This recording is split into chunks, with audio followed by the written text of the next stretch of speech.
espazo, ninguén pode escoitar os teus berros.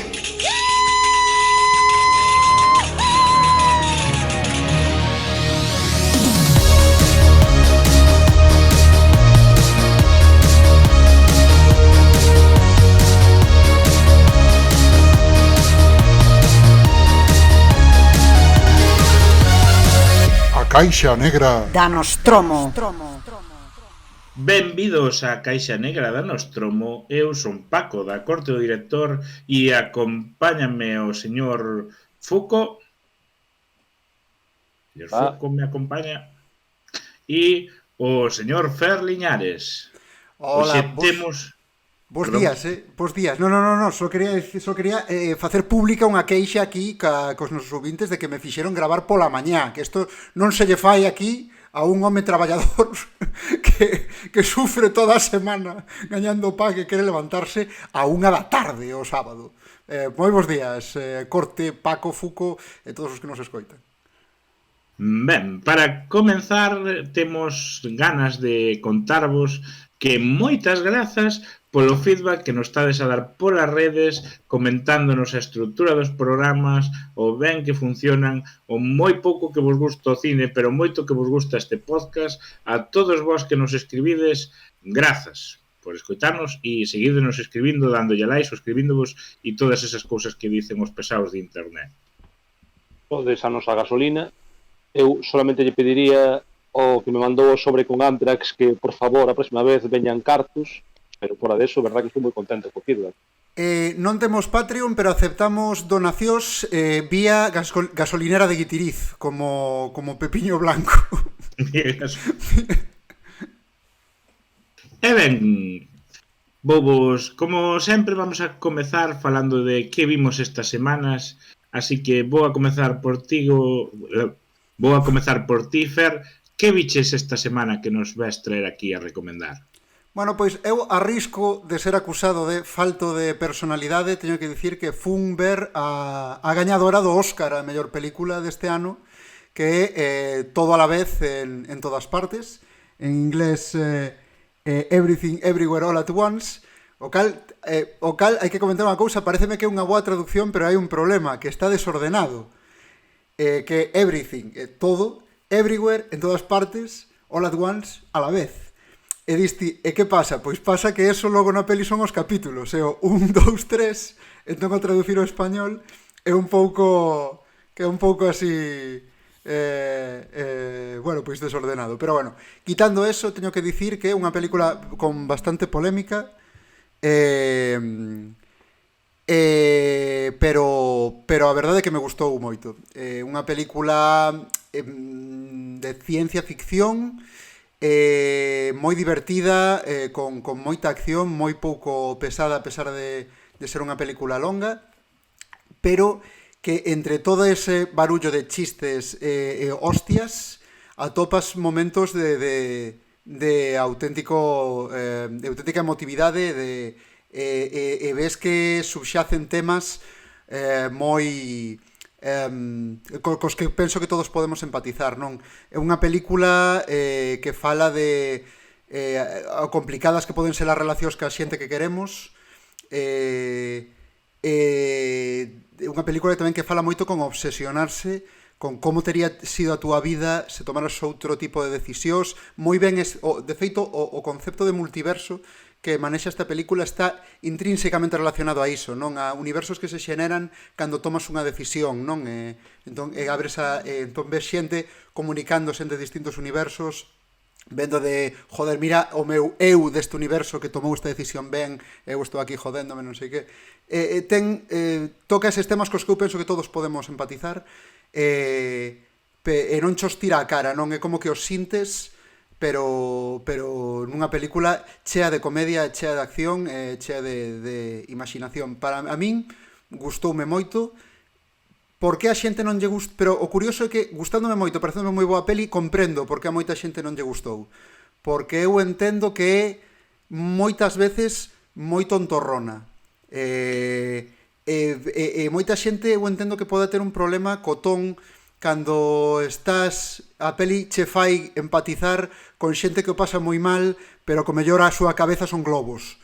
Entón, eu entendo que para moita xente isto pode ser rompedor e moi difícil de dixerir, non? Entón eu penso que eso foi o que lle penaliza, pero na miña opinión, pois moi boa película e moi recomendable. Dirías que é mellor que o Doutor Estrano no multiverso Estrano? Bueno, é unha peli que me gustou tamén, pero sí, é moito mellor que Doutor Estrano. É unha cousa tamén a dicir de toda a vez en todas partes, que é o que sae o mítico tapón da peli de Indiana Jones, non? De Indiana Jones e o Templo Maldito. Pois aí vemos agora de adulto, xa non? crecidiño, xa maior. Xa crecidiño, exactamente. É unha pregunta que vos fago, rapaces, porque eu isto non estou ao 100% certo, pero pode ser a primeira comedia que leva un Óscar a mellor película? É unha excelente pregunta. Non o sei, É a unha verdade. pregunta da cal sin Wikipedia non teño resposta. Pois eu gustaríame aquí que pedirlle axuda á audiencia, non? Que me digan, porque unha cousa, como amante da comedia, é unha cousa da que sempre me queixei do pouco valorada que estaba. É posible que estemos ante a primeira comedia que levou un Óscar a mellor película. Seguro que Jim Carrey en algún momento lle deron algún Óscar, non?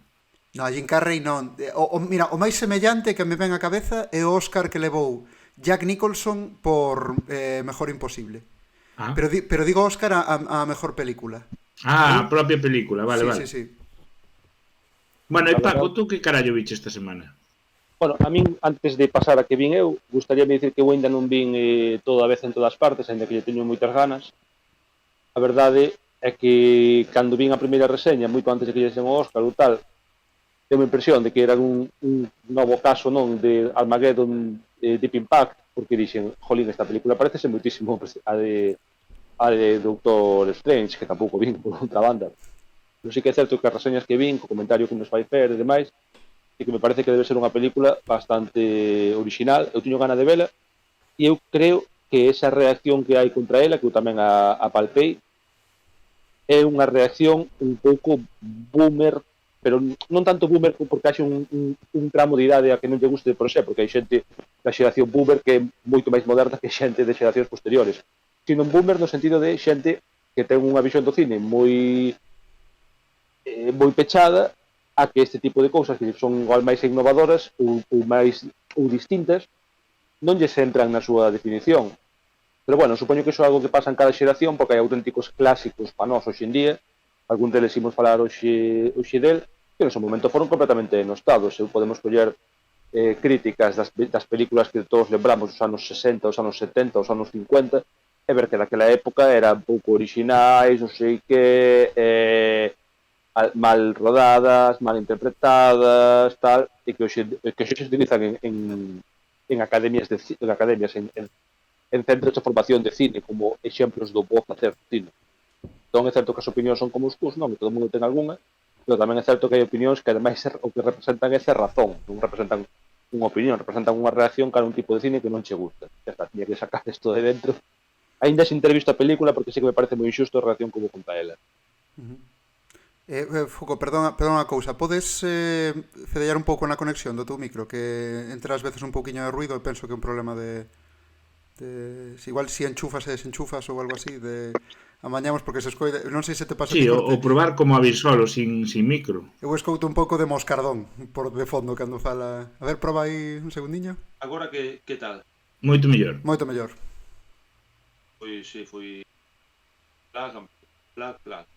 Bueno, pois eu a última película que vi esta semana fixen aí un maratón, non maratón de velo todo no mesmo día, pero sí que foi un día unha, outro día outra, e a última película que vin foi hai 2 días a noite, John Wick, capítulo 4, que sei que aquí o noso compañeiro corte do director ten algo, como deixou claro no último capítulo, contra as películas que teñen un número, ademais un número tan alto no seu metraxe, pero eu teño que dicir en unha saga como John Wick, que está pensada como unha continuidade, non? Realmente parece casi máis unha serie de televisión que unha serie de películas, porque acaba un episodio, comeza o seguinte, pois esta representa un pouco o culmin.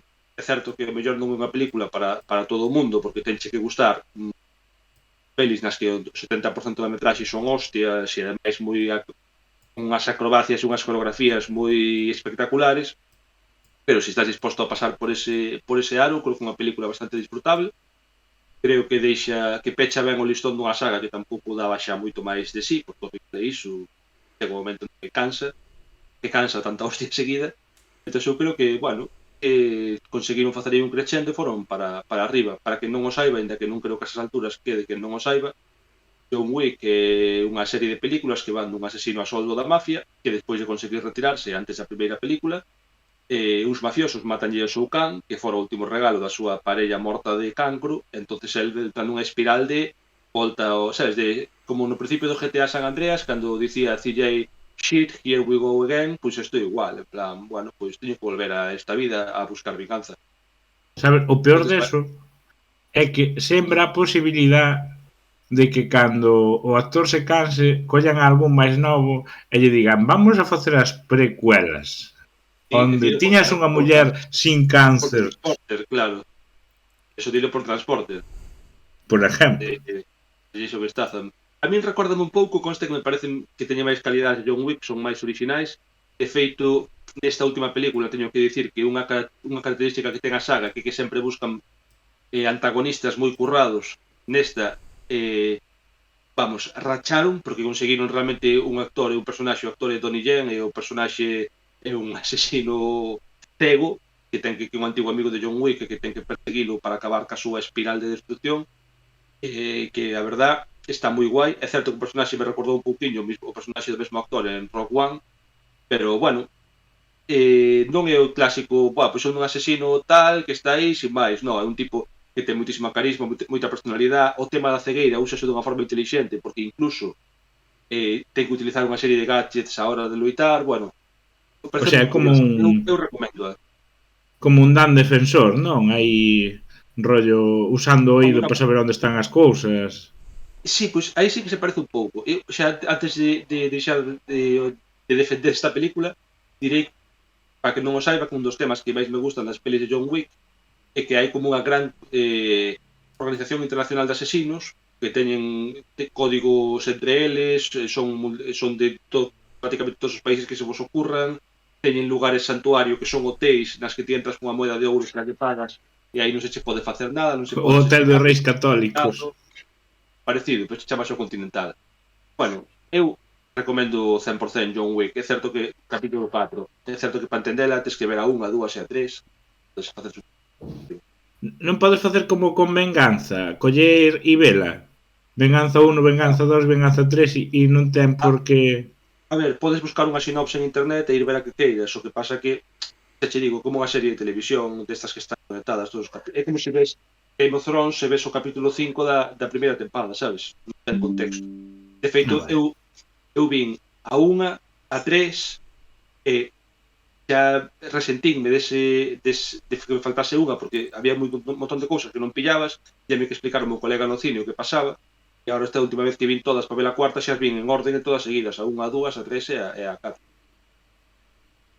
Pois eu vou recomendar que vexades unha película francesa que é un remake dunha película de zombies japonesa que se chama Corten e é a original é One Cut of the Dead, ou no meu inglés gran pronunciado, e é unha película que a original vai sobre os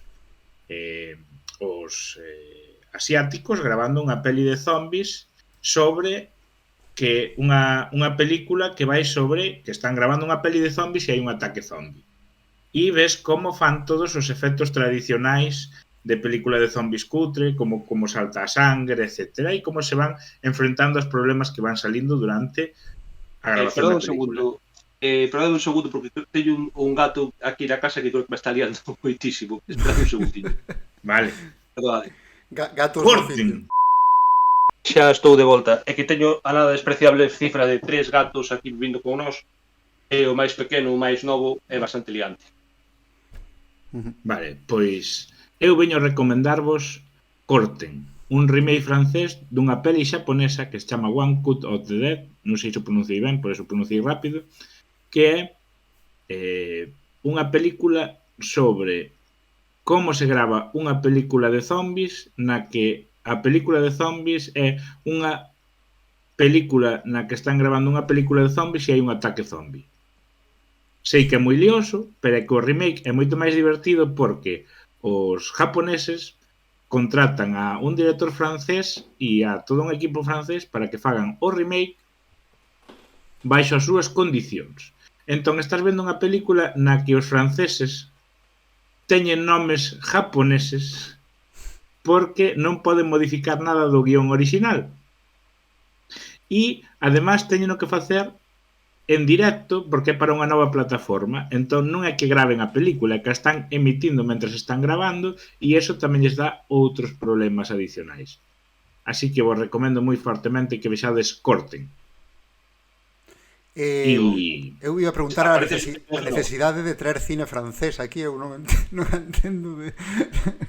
No, estou de broma. Aparece ou non aparece Jean Reno? Eso é moi importante. Non aparece Jean Reno. Como unha película francesa sin Jean Reno? Que? É unha peli francesa sin Jean Reno. E sen Gerard Depardieu, non? Que agora está de actualidade. Non creo que vexamos nunha tempada a Gerard Depardieu. Seguro que está en Rusia. Depardieu. Eu teño a dúbida de como atopas este tipo de pelis, Corte. Mira, pois esta peli non me acordo do ano, pero foi un gran éxito en Sitges. E claro, todos os que son grandes éxitos en Sitges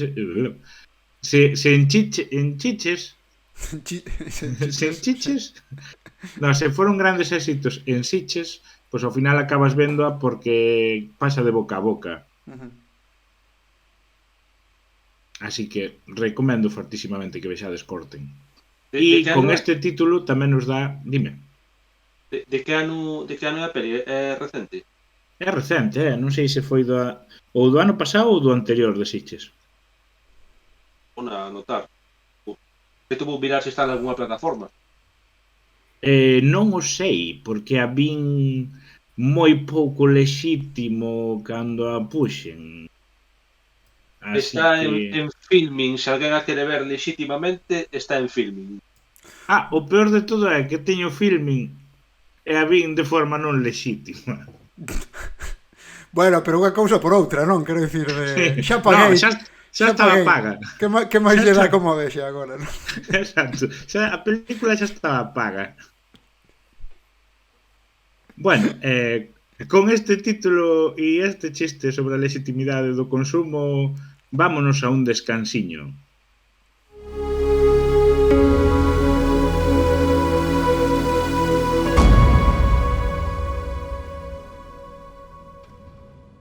Benvidos de volta na Caixa Negra da Nostromo.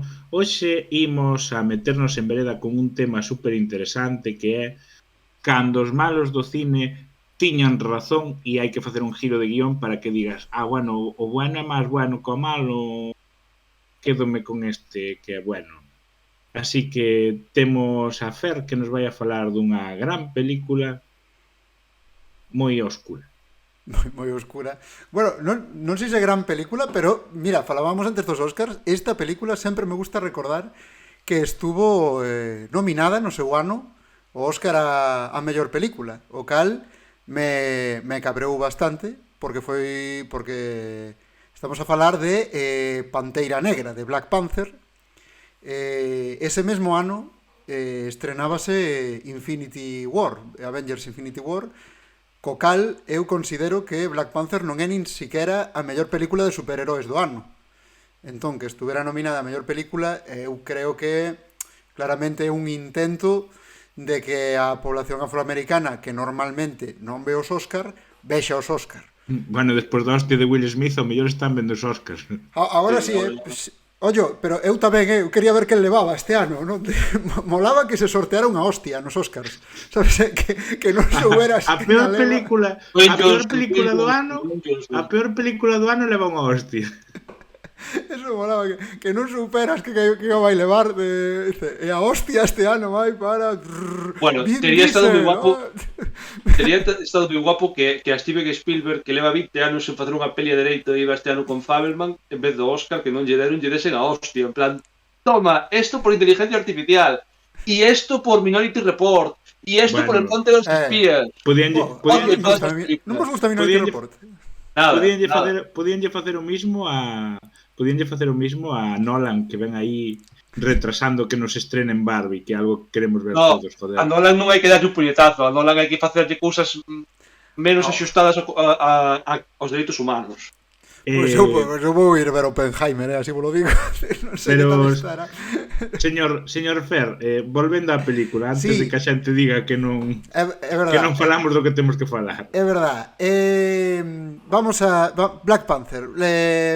Un pouco de sinopse desta peli. Esta película está dentro do universo cinemático de Marvel. Os feitos desta película ocorrerían despois de Capitán América Civil War, que é onde se presenta este personaxe de Pantera Black Negra. Panther, o que é basicamente o príncipe Chala, que nesta película veremos como se é coroado rei Chala, non? Que é o rei de Wakanda, que é un estado africano Un independente. príncipe con nome de Khan, empezamos ben. A raíña Lúa e o rei Trotsky, non? Serían do can rei de Galicia. Bueno, son unha nación africana que de cara ao mundo preséntanse como un país desenvolvido, pero Subdesenvolvido. subdesenvolvido, perdón. Pero a realidade é que son unha potencia económica e tecnolóxica que deciden esconder este potencial de forma voluntaria de xeito de autoprotección. Entón eles teñen ese país en África que é cuberto como unha especie de campo de forza que tú sobrevoas e vas por ali e ves 4 chabolas e un can, pero que se pasas ese campo de forza, pois hai unhas megalópolis tremendas. Porque teñen un ferro Aí está. especial que veu do espacio, un meteorito con ferro especial, Non e teñen unhas turismo. flores que te colocan para ser o rei. Pero O sea, para ser rei non tens que tomar unha infusión para empezar. Non teñen turismo ali, non? Nin nada así. Aí quería eu chegar. Se miras un país por Google Maps, ves uns vídeos de arquivo de uns tipos vivindo en cabañas. Claro, Street View non teñen, e se vas desde arriba co Google Maps, pois ves, dices tú, pois o Carqueixo. Un pouco así o rollo. Isto é Penamoa, non? Pero logo entras, pois non, aí Dubai. Pero é o que dicía, ese poderío militar e económico, como ben dixo aquí a corte, débese a que é o país da terra máis rico en vibranium, que é este metal que ti dis que alienígena, é a verdade que deso non me acordo, como en todos os capítulos da Caixa Negra do Nostromo teño a Wikipedia aberto, porque non me acorda de nada nunca. E teñen esa flor que che dá os poderes de Pantera Negra, non? Pois que serían típicos poderes de maior axilidade, maior forza, que lle corresponden ao rei de Wakanda, máis cunha armadura de vibranium. Te dá poderes. Dime, Fuco. Hai unha flor que che dá poderes. Sí, unha infusión. Unha infusión. Unha infusión Que que tú che dá bébela. poderes. Vas onde a Eso- Mufasa, a infusión eso- lévate onde a Mufasa. Que che fala Eso ti, bueno. vente nun Ámsterdam, non? Tamén, ou Se onde? ali no coffee shop ves a todos aí, eso vendía na porta aí do gimnasio, todos aí de, puf, tío, non teño forza, vou aquí tomar o té este de Black Panther aí, press de banca. Pero volvamos ao malo. Por que ten razón o malo? Todo isto, eu necesitaba explicarvos como é a situación para explicarvos agora. Aparece un malo, o malo probablemente co nombre máis divertido da historia, moito máis que Sofine, diría. Moito máis que Sofina. Sí, o malo chamase Killermonger. Killmonger, sí. Sí, pero é un nome clásico. Como se vai chamar Killmonger? Que sí que se chama Killmonger. Porque hai que recordar que Monger, aquí no castelán, pois témolo un pouco como de retarder, non? Como un pouco de insulto. pero en inglés o sufixo monger é como o suxeito dunha acción. Cando eres un warmonger, eres un tipo, pois, que trata que lle gusta a guerra, que trata de ir a situacións de guerra. Entón, cando es un killmonger, pois es un tipo que asasina, que cousas Non é un así, asesino de mongers, De feito, claro que é un asesinador. Que jodidamente pouco políticamente correcto o nome deste tío. Bueno, que aprenda Netflix que lle puxo unha peli sobre o chupacabras, chupa. Entonces tampouco nos vamos a Killmonger, que é un personaxe que leva moitos anos nos cómics antes de que pensaran isto se pode vender en Latinoamérica. Fuco, hai un detalle que se cadra non sabes, que ti viches as crónicas de Riddick. Pois, sabes que os malos eran os necróferos. Sí. Vale, pois eso foi a traducción española. Son os necromongers en inglés. Necromongers, é verdad. Pues, gusta de esta traducción española que nunca pensé que tal diría, pero sí. Bueno, que nunca pensamos que íbamos a adular a Sofina como un nome potente. Bueno, pero pues, xa vemos. Bueno, volvendo a Killmonger. Vemos a Killmonger que bueno, unha cousa que non comentamos, eu creo que o da Flor só che fai efectos se es parte da familia real, non? Unha cousa así de... Dache un viaxe, non queda moi claro, porque dache un viaxe a línea Skywalker, vale. bueno, dache un viaxe para estar cos teus altergos. En plan, eu vería a meu abuelo, non sei se me daría poderes, pero estaríamos aí tendo unha conversación pedagóxica. Bueno, pues... pero, o sea, e que se diferencia o té este dunha cea de Nadal? E solamente che vale para ver a tua familia. Bueno, a ver, pero volvamos ao malo. Eso. O Killmonger este é da familia real. Killmonger é da familia real, pero é unha cousa que el non sabe. El é descendente de Wakanda, pero non era ordeiro, marchou do país sendo pequeno e leva toda a vida vivindo como un emigrante máis nos Estados Unidos, non? El ali durante toda a súa vida estás olvidando un dato. A este tipo o pai, irmão do rei, o sea, do rei actual non, do pai do rei. O irmão do pai do rei decidía que a súa política iba a ser aberta de tecnoloxía e recollera toda a irmandade africana con todo isto e se lo cargan.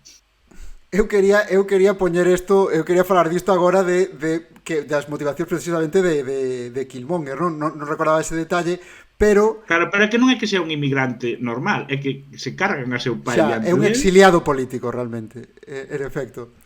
Pero el non o sabe. El ten unha vida máis como un inmigrante máis dun país africano nos Estados Unidos. Durante toda a súa vida, el pois testemunha da desigualdade social, do racismo, de toda esta temática que existe na sociedade occidental, especialmente, seguramente, en Estados Unidos por como é o sistema aló, non? E de repente descubre que é parte da familia real deste estado africano. E cando chega ali, ve que existe un estado africano con sanidade pública, que rico, ten tecnoloxía, que podería ser liderar a África e tal, en vez de compartir tal, non deixa que entren inmigrantes, esconde a súa riqueza para non ter que xerar riqueza fora, para quedar con toda. A forma de goberno é unha monarquía absoluta, hereditaria, pero non acaba aí, que en riba os clans resolven os seus conflitos retándose a hostias. Non é unha monarquía absoluta hereditaria, é unha monarquía absoluta que para ser un monarca absoluto teste que hostiar a muerte con quen che diga, no, mira, non vas a herdar, eu son deste clan. Eso é, herdase. O das hostias é se alguén non está de acordo, non? O sea, entón chega Killmonger e di, pero isto é unha mierda. Os enfrentamentos carlistas son unha mierda comparado con este país. No.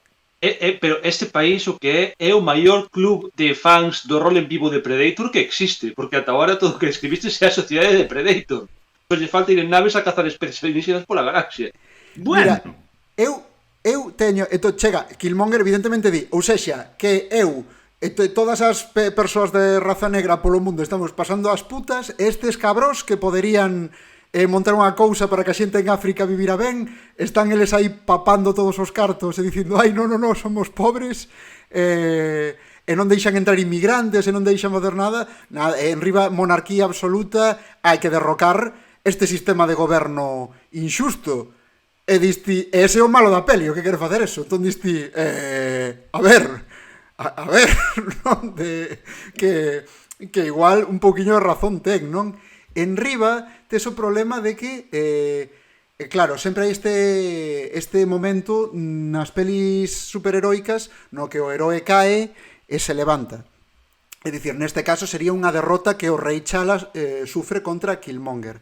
A derrota é tan clara e humillante que ata che resulta incómoda a paliza que lle dan, tío, é que... Pero, hostia, no vivo, Ostras, é que diste en plan de... Bueno, a ver, quero dicir que ben, que xa sei que ten que o malo e o bo en algún momento ten que perder para que sintamos que tal, pero, hostia, isto é un pouco humillante, non?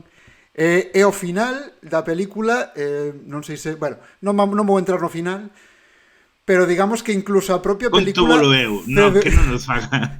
non conta, Fer, conto vos eu o final. Non é broma, non vou spoilear o final. Pero digamos que ata certo punto sí que recoñezo un pouco este tema. Eu discutiría que o réxime de Wakanda que me resulta moi chamativo, non? Como Wakanda, ao ser unha peli tan centrada na cultura bueno, na visión americana da cultura africana, sexa tan popular entre a población afroamericana, pero a vez dame a risa porque o estado de Wakanda é o soño húmido de Donald Trump.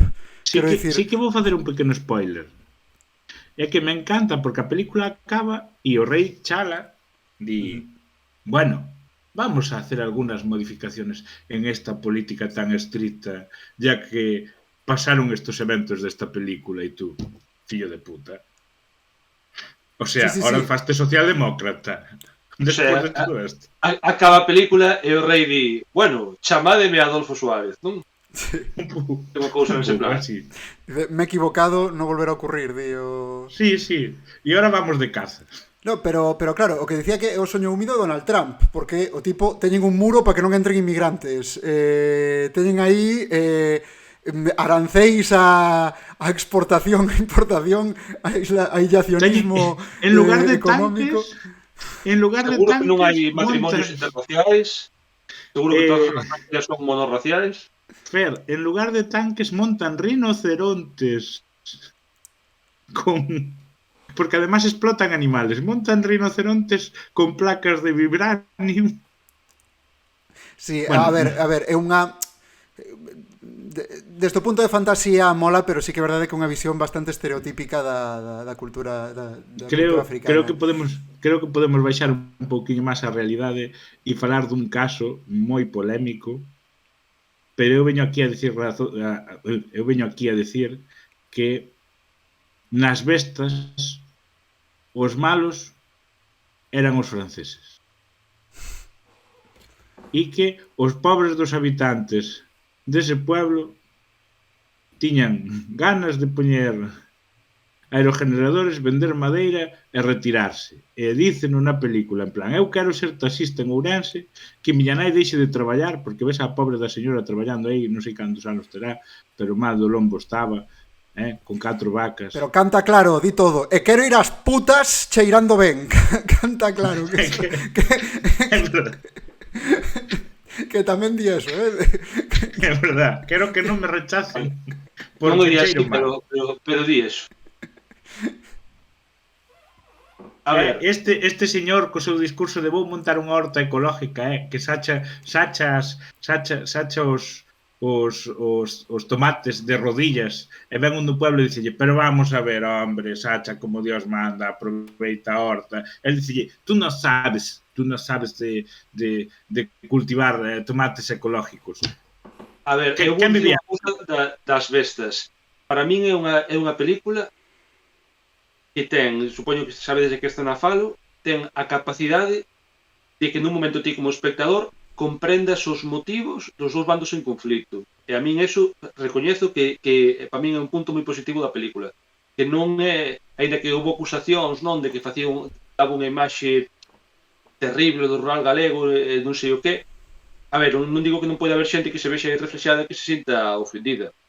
Agora, eu creo que a película falla un esforzo para que as dúas partes se entendan. É certo que ao mellor, a propia natureza dos feitos que acontecen nela non lévate a que finalmente empatices máis cunha parte, pero os argumentos sobre a mesa de ambas son bastante lexítimos, quitando do consumo de prostitución, que para mí non é lexítimo. Desde a Caixa Negra do Nostromo non apoiamos a moral, prostitución.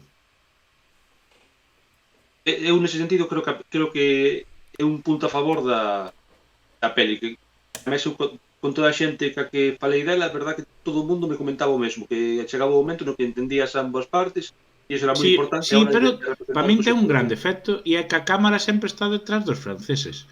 Non sabemos que opinan esta xente na súa cociña, non sabemos que vida ten fora deso e só vemos a rutina do francés que quere rehabilitar as casas para traer máis franceses e facer huertas ecológicas e ir vender á feira. E o que hai detrás desa familia que que vive como pode, que sobrevive como pode, que ten 4 vaquiñas, que fai o que tal e se emborracha para desagobiarse un pouco e xogar ao dominó, non o vemos, non sabemos que pasa nesa casa, non sabemos cales son os seus argumentos de entre eles, só temos unha conversación nun bar. Entón, hai unha mirada moi sesgada. E eu pensei que cando se producen os feitos do asasinato, non é un spoiler, a película vai deso, hai un documental moito mellor e de ver o documental de Santoalla, daría a volta e dirían, pois agora vou vos presentar todo o que viste desde debaixo os ollos dos franceses dentro da casa dos asesinos e como chegaron a tomar a decisión de cargárselo de maneira activa. Pero ti pensas que faría falta iso? Eu creo que a escena a taberna rematas antes e quedache moito máis claro, non? Xa, pero eu estou vendo a escalada desde unha óptica solo. A min gustaríame saber como os levou a eso. A escalada, eu non coñezo o caso real, pero a escalada na película é bastante unilateral. É dicir, que lle empeza a facer perradas gordas con Zaera e Mailurman ao francés. Sí, por moi que podes entender os motivos. E de isto podíamos falar en xeral neste tipo de pelis las que hicimos con Malo ten razón, que é un recurso moi utilizado, non? De cando o malo ten razón, pero ti queres que sexa o malo, de poñer que se excede nos seus medios, non? De que un pouco do que podemos estar a falar aquí, non? De que podes empatizar con eles, pero unha vez empezan a facerlle sabotaxes e acaban en violencia física, pois evidentemente eu penso que xa cruzan a liña e non podes seguir, non? Pero o que digo é que non vemos o discurso deles ata chegar á violencia física. Vemos que chegan á violencia física, pero non hai a retroalimentación de, vamos a mexar nas cadeiras, ou como chegan a retroalimentarse dentro desa familia para decir, vamos a facer isto. E o punto importante de facerlle putaditas nos lo vamos a cargar e de esta manera. Sí, pero, e no documental queda claro que aí había unha cabeza de familia que era a señora, que nesta película sale en 2 escenas e non fai nada. Vale, pero temos que entender que non é un documental, nin sequera unha dramatización, é unha historia inspirada nos feitos reais. Non é o que pasou, porque de feito nin sequera a motivación do crime é a mesma, etc. A segunda, que ti cando narras unha historia que probaste un punto de vista, e desde o punto de vista do teu argumento, que xo compro, que ademais entendo parte das cousas que dixo, se non prácticamente todo, para min o máis sangrante do tratamento desa parella de irmáns e desa poboación rural galega na película é o principio. E foi unha cousa que cando a minha película no cine gustoume moito e sigue me gustando, que dicir, cando pensei sobre ela, tal e cual, gústame, e volvo a dicir que me parece que representa un pouco as visións dos dous bandos e eso agradecese, pero a escena do principio que eu vi pois eso, con ollos de galego, de estar nun cine en Galicia e que empeza a película están ali nos patróns do bar falando tal e cual, e non me chamou a atención. Pero despois, cando volvín a casa, dixen, coño, pero xa case toda a película é en castelán, salvo tramos en galego, subtitulados e tal. A introducción da peli, de ese bar dun ambiente pechado, cos patróns tal, é toda é toda en galego, o cal, para os ollos dunha persoa que non é galega, esa película presentada nunha sala en Zaragoza, en Barcelona, en Madrid, en Sevilla, estás establecendo unha barreira de inicio ca outridade, ca tribu, que non ten nada que ver contigo, porque están falando, é un tipo hiperagresivo que está falando nun idioma que non entendes, uns parroquianos que comparten os seus códigos morais, e o único que te representa a ti, por encima é o francés, No, no, que fala correctamente castellano. E a conversación vai en torno a unhas descargas de droga. E a peli está ambientada en Ourense ou Lugo profundo. O sea, profundo no sentido de que o mar está a 100 kilómetros, 150 como mucho. Bueno, e hai uns comentarios da Guerra da Independencia que eu penso, realmente, eu creo que en Galicia non hai tanta carraxe contra os franceses como parece que representa esta película. Naquele plan, porque ya los echamos, joder, vinieron aquí a mandarnos. Tío, eso foi fai 200 anos, a ninguén lle acorda. Déchelo na escuela de mala maneira. Sí, chama un pouco a atención que un personaxe como de Xan este tan versado, non, na guerra contra os franceses. A verdade é que ahora, eso chama a atención, después, pero recoñezo que me mola moito. Despois desta borrachera te voy a recitar a López de Vega, amigo francés. De todos xeitos, non... eu creo que, a ver, chamoume a atención, pero por outro lado non vos resulta moi de paisano galego que colle unha teima cun tema random e lle controle moito del? Que eu venme a mente un señor que coñecía eu de Rábade, que o tipo controlaballe moitísimo da historia de Volvo, por exemplo. Hostia. Pasábame con máis... non sei, teño así como máis exemplos de xente que de repente colle unha teima cunha movida non sei se é unha cousa galega ou se é unha cousa que percibín eu, non? Pero bueno, en calquera caso estou de acordo con que se esquecemos os feitos e vamos o que é a discusión, estou de acordo con que a razón a teñen os agresores, neste caso, con que a razón a ten Xan e máis Loren, porque o francés, o que, bueno, non é por repetir aquí o que dixo e bendito a corte, pero eu sempre penso que el ten unha idea de Galicia das postais, ten unha idea dunha Arcadia que ven buscar, e el cando chega aquí existe unha miseria histórica que non comprende e que lle é completamente allea, pero que existe. Eso é o que representan eses dous personaxes. Entón, pois, non podo evitar, desde a miña perspectiva de clase, alinearme cos proletarios neste sentido, non co tipo que a vida máis ou menos resolta, que pode elixir onde vivir, que pode elixir vou a outro país e montome a miña fantasía uns pobres homes que naceron nun entorno de necesidade bueno, polo queren menos fuxir dalo, non? Polo menos esta película non xera o efecto chamada de jubilados montándose resorts polo medo a que che toque un veciño violento. Digo eu, ali o mítico rollo este, non, que dicían que na Ribeira Sacra, que había moitísimos xubilados británicos que compraban propiedades. Había que mirar desde que se estrenou esta película como vai o tema da venta de terreos por alá, a ver se hubo un impacto ou non. Bueno, Paco, que película crees que o malo ten razón? Hai un polote de películas que eu creo que o malo ten razón, pero hai unha peli que me ven a cabeza na que vou confesar que fago algo de trampa. Non creo que o malo de per se teña razón. Creo que o malo é convertido en malo polas accións que se inflixen nel, e que cando empeza a película el non era malo. Estou falando da momia. Poñemos o contador a cero. Poñemos o contador a cero de 0 episodios sin falar da momia. Perdón, que falaste esos dous a veces, non entendín nada. A ver, eu culpa de que Brendan Fraser volva a estar de mundo. Eu dicía que poñemos o contador a cero de episodios sen falar da momia. Ben, explícanos, Paco, Bueno, como é que ese malo non é tan malo. A momia dos anos 90, bueno, en xeral tamén na de Christopher Lee e Peter Cushing era parecido. Todo empeza cando o sacerdote Imhotep se enamora da principal concubina do faraón, da Anck-Su-Namun. Ela corresponde, co cal viven un romance prohibido polos códigos da época e do lugar. Os códigos da época que que son prohibían de- liarse con calvos, non? Perdón, Pero xa perdón, nos advertían de que os calvos eran malos. Sí, perdón. Bueno, romper o celibato sacerdotal, que non sei se os sacerdotes do Antigo Egipto eran célibes ou non, pero o conto está aí. Entón, ao principio da película son descobertos polo faraón con tipo, con unha cara de mala hostia que flipas, que ademais descúbreos porque o Imhotep e Anck-Su-Namun estaban se dando o lote nos recintos reais, non sei ben por qué, esa non foi moi boa idea, e o faraón, o sacerdote ten como un resto de incienso ou algo así, dunha A palleira pasta na estaba man, ocupada.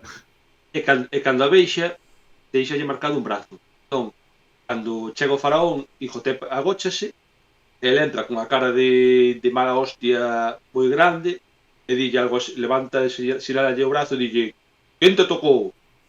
E entón, aí, sin ningún tipo de resposta, aparece Imhotep, sacalle non é unha daga, é como unha fouce que leva igual ten un nome raro. Bueno, entre Imhotep e Anck-Su-Namun asasinan ao faraón. E vos pode parecer que aquí xa empezan a perder un pouco de razón porque están recorrendo a violencia física.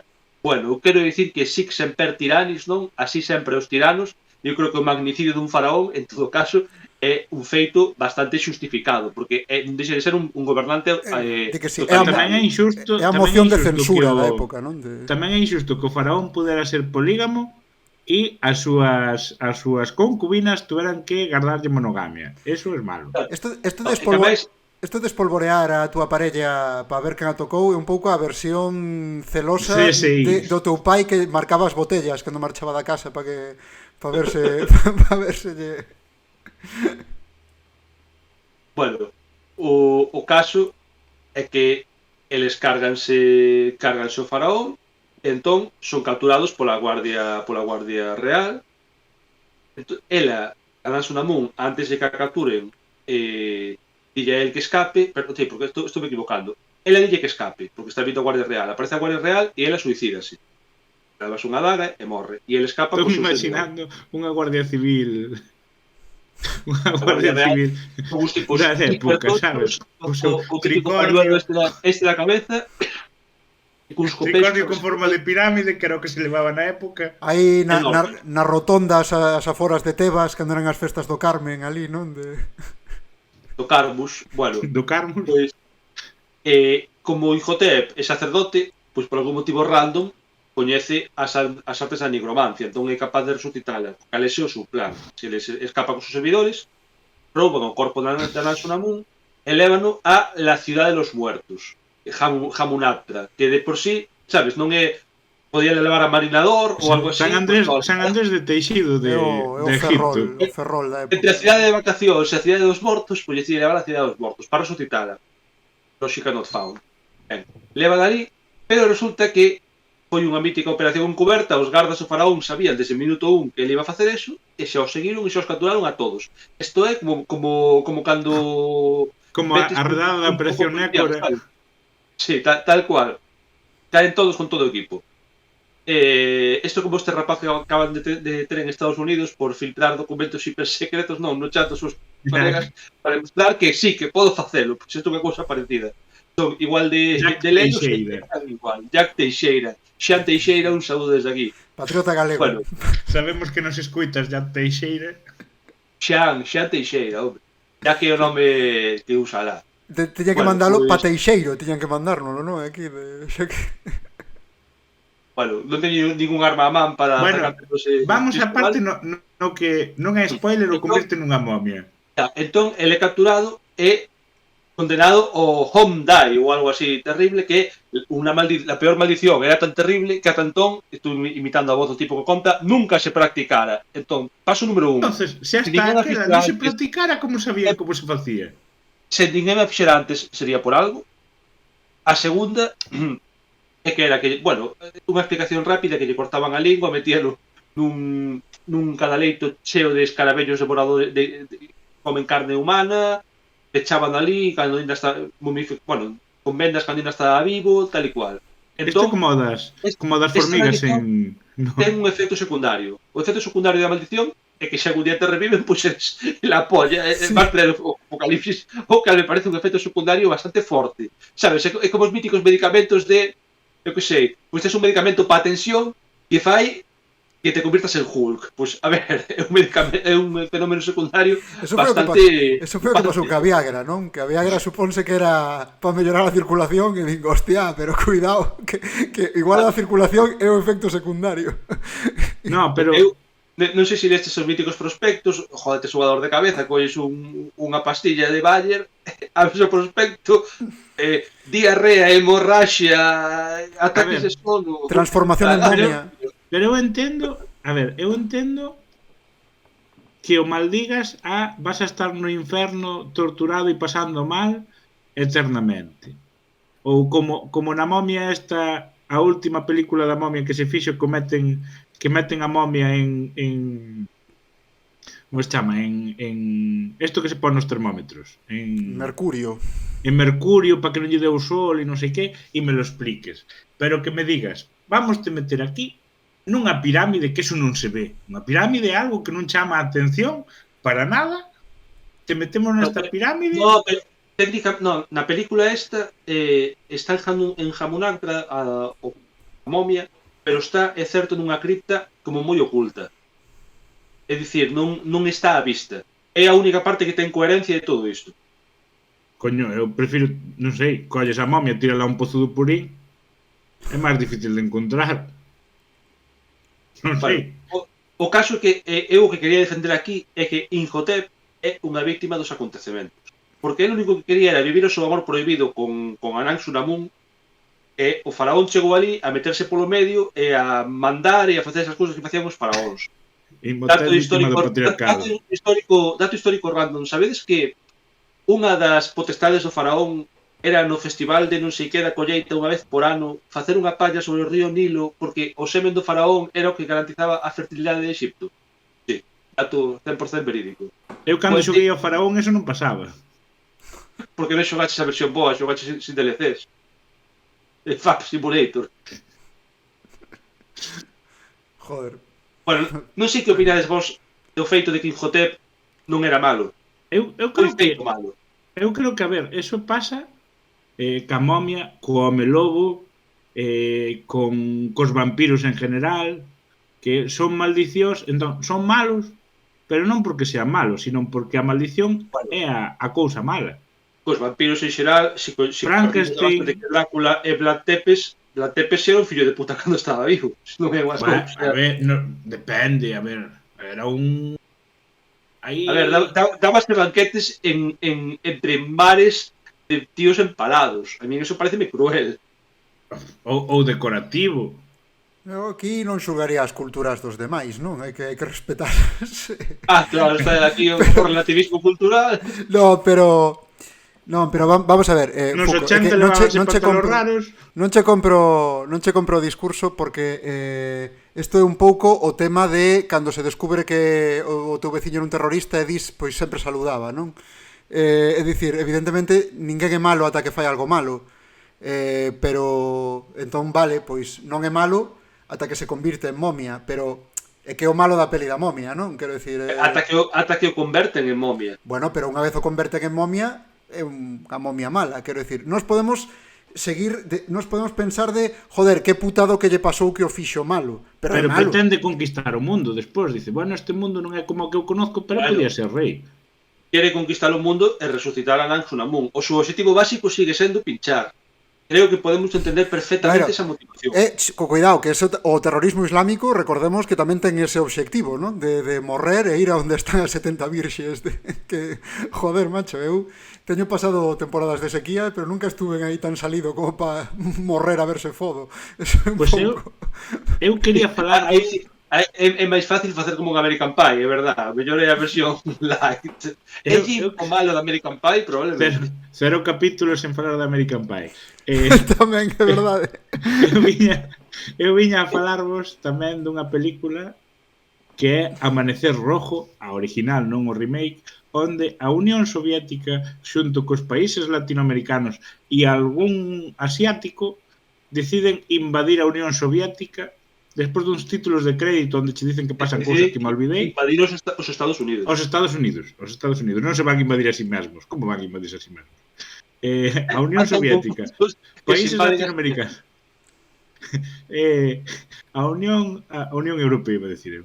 A Unión Soviética, países latinoamericanos e algún asiático deciden invadir os Estados Unidos de América a lo loco e están nun instituto, miran pola ventana nesto de que estou hasta o carallo de facer raíces cuadradas ou que fagan os yankees ou esperar a que entre alguén armado e teñamos un recreo e ven como caen do ceo unha pila de xente en paracaídas, chegan tanques, se lía pardísima e lle matan os profesores.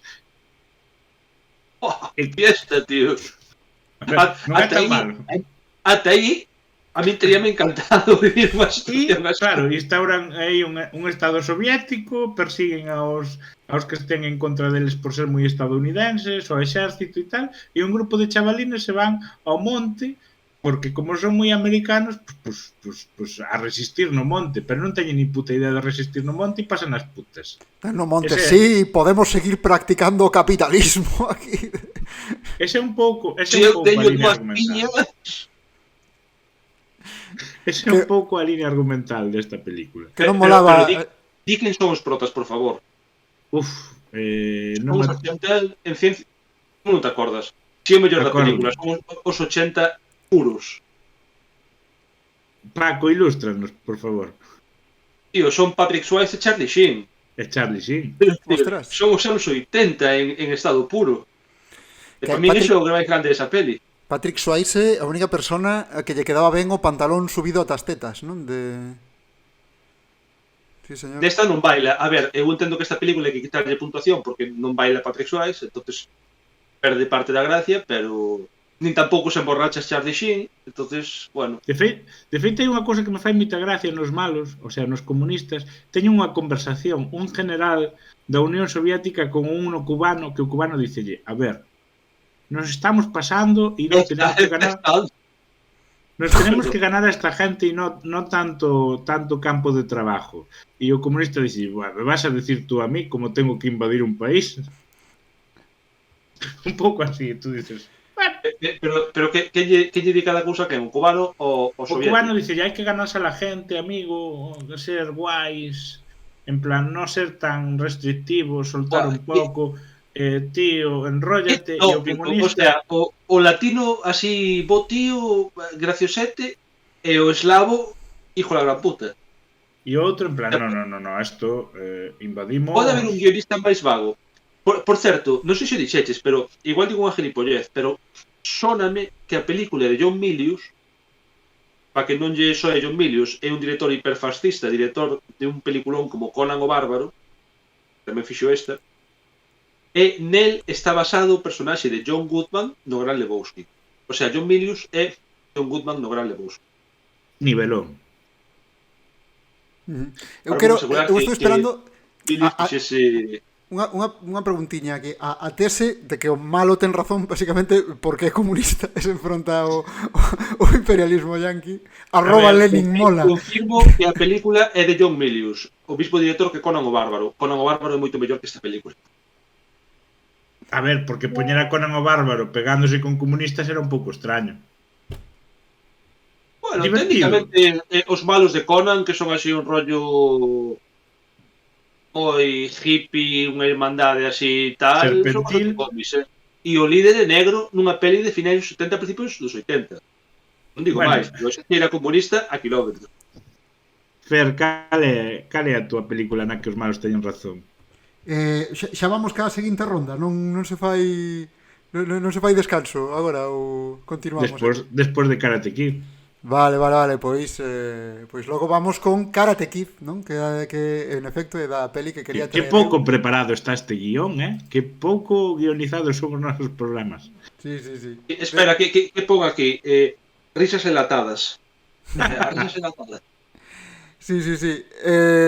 Non tiña, xusto neste momento non tiña diante a nosa poderosa escaleta perfectamente detallada. Tranquilo, con minutaxes. Como presentador organizado con minutaxes, estamos en tempo e toca che falar de Karate Kid.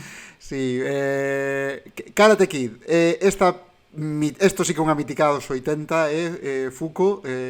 Tengo que dicir que non é das miñas pelis favoritas dos 80, pero, bueno, é que colleu moita sona agora coa serie de Cobra Kai, non? E de feito, a serie de Cobra Kai, para os que non coñezcades Cobra Kai, é unha serie que non empezou en Netflix, pero acabou sendo comprada por Netflix.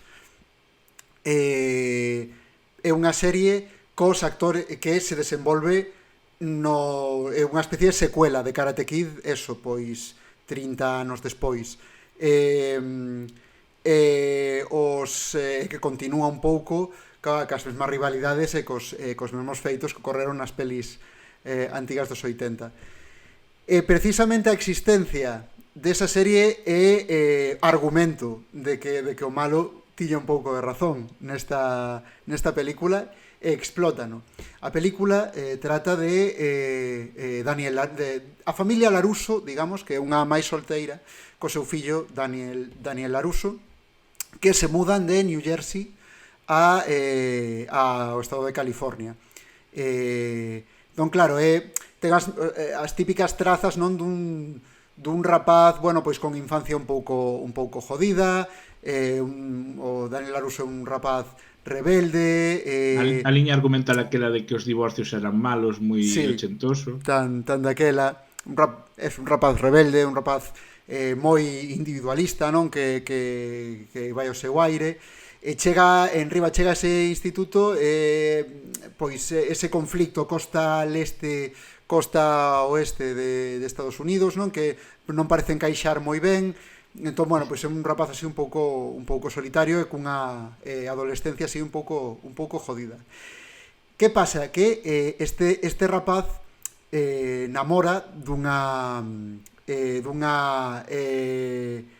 rapaza do instituto que se chama Ali, e empeza, pois, bueno, pois a lanzarlle fichas, falando mal e pronto. Entón, isto, que pasa? Que a rapaza pois ten un mozo que é o bully do instituto. E vale, diste, bueno, pero se é un bully é malo. Efectivamente, é un bully, pero empeza a facerlle bullying. Eu non digo que sexa boa persona, eu digo que de cara aos feitos de maldade que nos expoñen, ten razón. Pero facíalle bully a todo o instituto ou empeza a ser bully con Daniel despois de que... Empeza a ser bully con Daniel. A ver, o tipo era un mítico chuleta de instituto co grupo de tíos guais que fai un pouco coña dos nerds. Pero cando empeza a pegarlle de hostias a Daniel, é cando ve que Daniel está intentando ligar, levantarlle a rapaza de xeito, ademais, non en plan de, ai, perdón, non sabía que tiñas moza, non, de súdalle os huevos, non é de... Non, eu estou aquí competindo para levantarcha. E Larusso, recordemos que é o que mete a primeira hostia, que non é o bullying, que hai un puñetazo que se revolve ali no campo de fútbol e lle mete aí unha hostia, e aí empeza esa historia de bullying que desemboca en que él decida aprender karate para defenderse destes ataques outra pregunta estúpida. Larusso sabía que esta xente era especialista en karate cando lle pegou o primeiro puñetazo, ou foi un giro de guión? Que non sabíamos cando a película se chamaba Karate Kid, pero... Pois non me acorda, pero é verdade que os rapaces estes que van ao gimnasio Cobra Kai teñen como moito merchandising de Cobra Kai sempre. Entón, sí, van cas cintas, o Insti e todo isto, así que supoño que algo había de saber, non?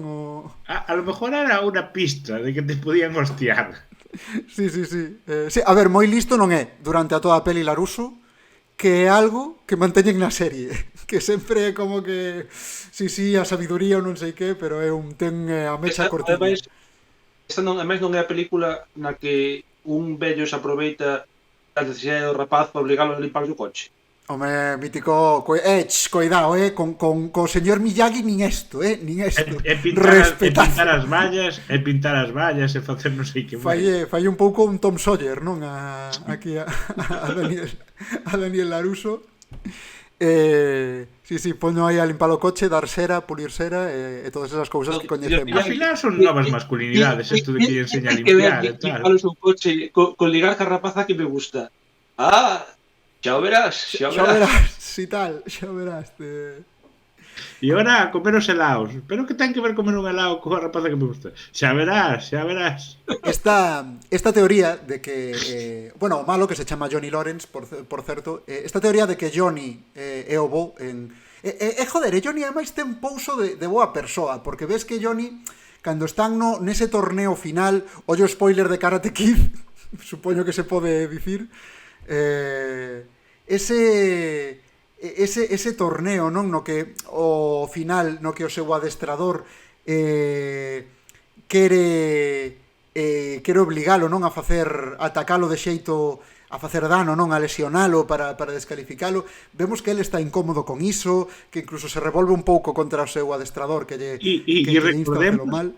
E recordemos que Daniel San toda a película dicindolle non se poden dar patadas deste estilo que te descalifican, non se pode facer isto, E o tipo vai e gana o concurso cun patadón da hostia, patadón ilegal na boca, en toda a boca, sabe, reventa a boca o tipo dun patadón, no toma tu premio. Pero vamos a ver, árbitro comprado, que é? Sí. Faría un chiste de fútbol que vixe fútbol, pero non o e incluso nesa derrota tan injusta de Johnny Lawrence, un rapaz así de 15 anos ou dos que fora, ten a deportividade de ir darlle o trofeo, dicirlle merécelo, eres o novo campeón. Dice, este tipo é o malo da peli, un tipo que está ali que o único que quere é que un pavo non lle veña a romper os huevos a súa moza e que inda que lle gañen de xeito legal o tipo recoñeza a súa derrota. Este é o malo, pois non sei, eu penso que ten razón. Non me queda claro, ao final levanta a moza ou non lle levanta a moza? Levántalla, sí. Que humillante. Sí, é un pouco putada, pero isto é precisamente isto que estamos aquí agora racionalizando é a base da serie Cobra Kai, na que nun capítulo de como conocía vuestra madre. É un capítulo de como conocía vuestra madre tamén, é certo, de que reúnen ademais os actores orixinais, que un dos personaxes daquela serie, se recordades, se non a vistes, un dos personaxes desa serie sempre di que é moi fan de Karate Kid. E un día deciden presentarlle a Ralph Macchio, actor que interpreta a Daniel LaRusso, e o tipo cabréase, porque el di que ese non é o auténtico Karate Kid, o auténtico Karate Kid de Johnny Lawrence, precisamente por este tipo de cousas. E despois, na serie Cobra Kai, a premisa precisamente, aí está moi ben pensado, porque en vez de presentarnos a LaRusso unha vez máis como protagonista, presentarnos a Johnny como protagonista, que ten esta cuita da que nunca se esqueceu, non? Este fulano eu tiña o todo, era feliz, este fulano destrozoume, non, naquel momento, e de aí parte a serie, non, destas xenreiras de que nunca se superaron, non? Por certo, gustame moito a serie, para flipaos e fallos dos 80 é magnífica, é moi recomendable. Eu creo que estes tres... O que me gusta do que acabas de comentar?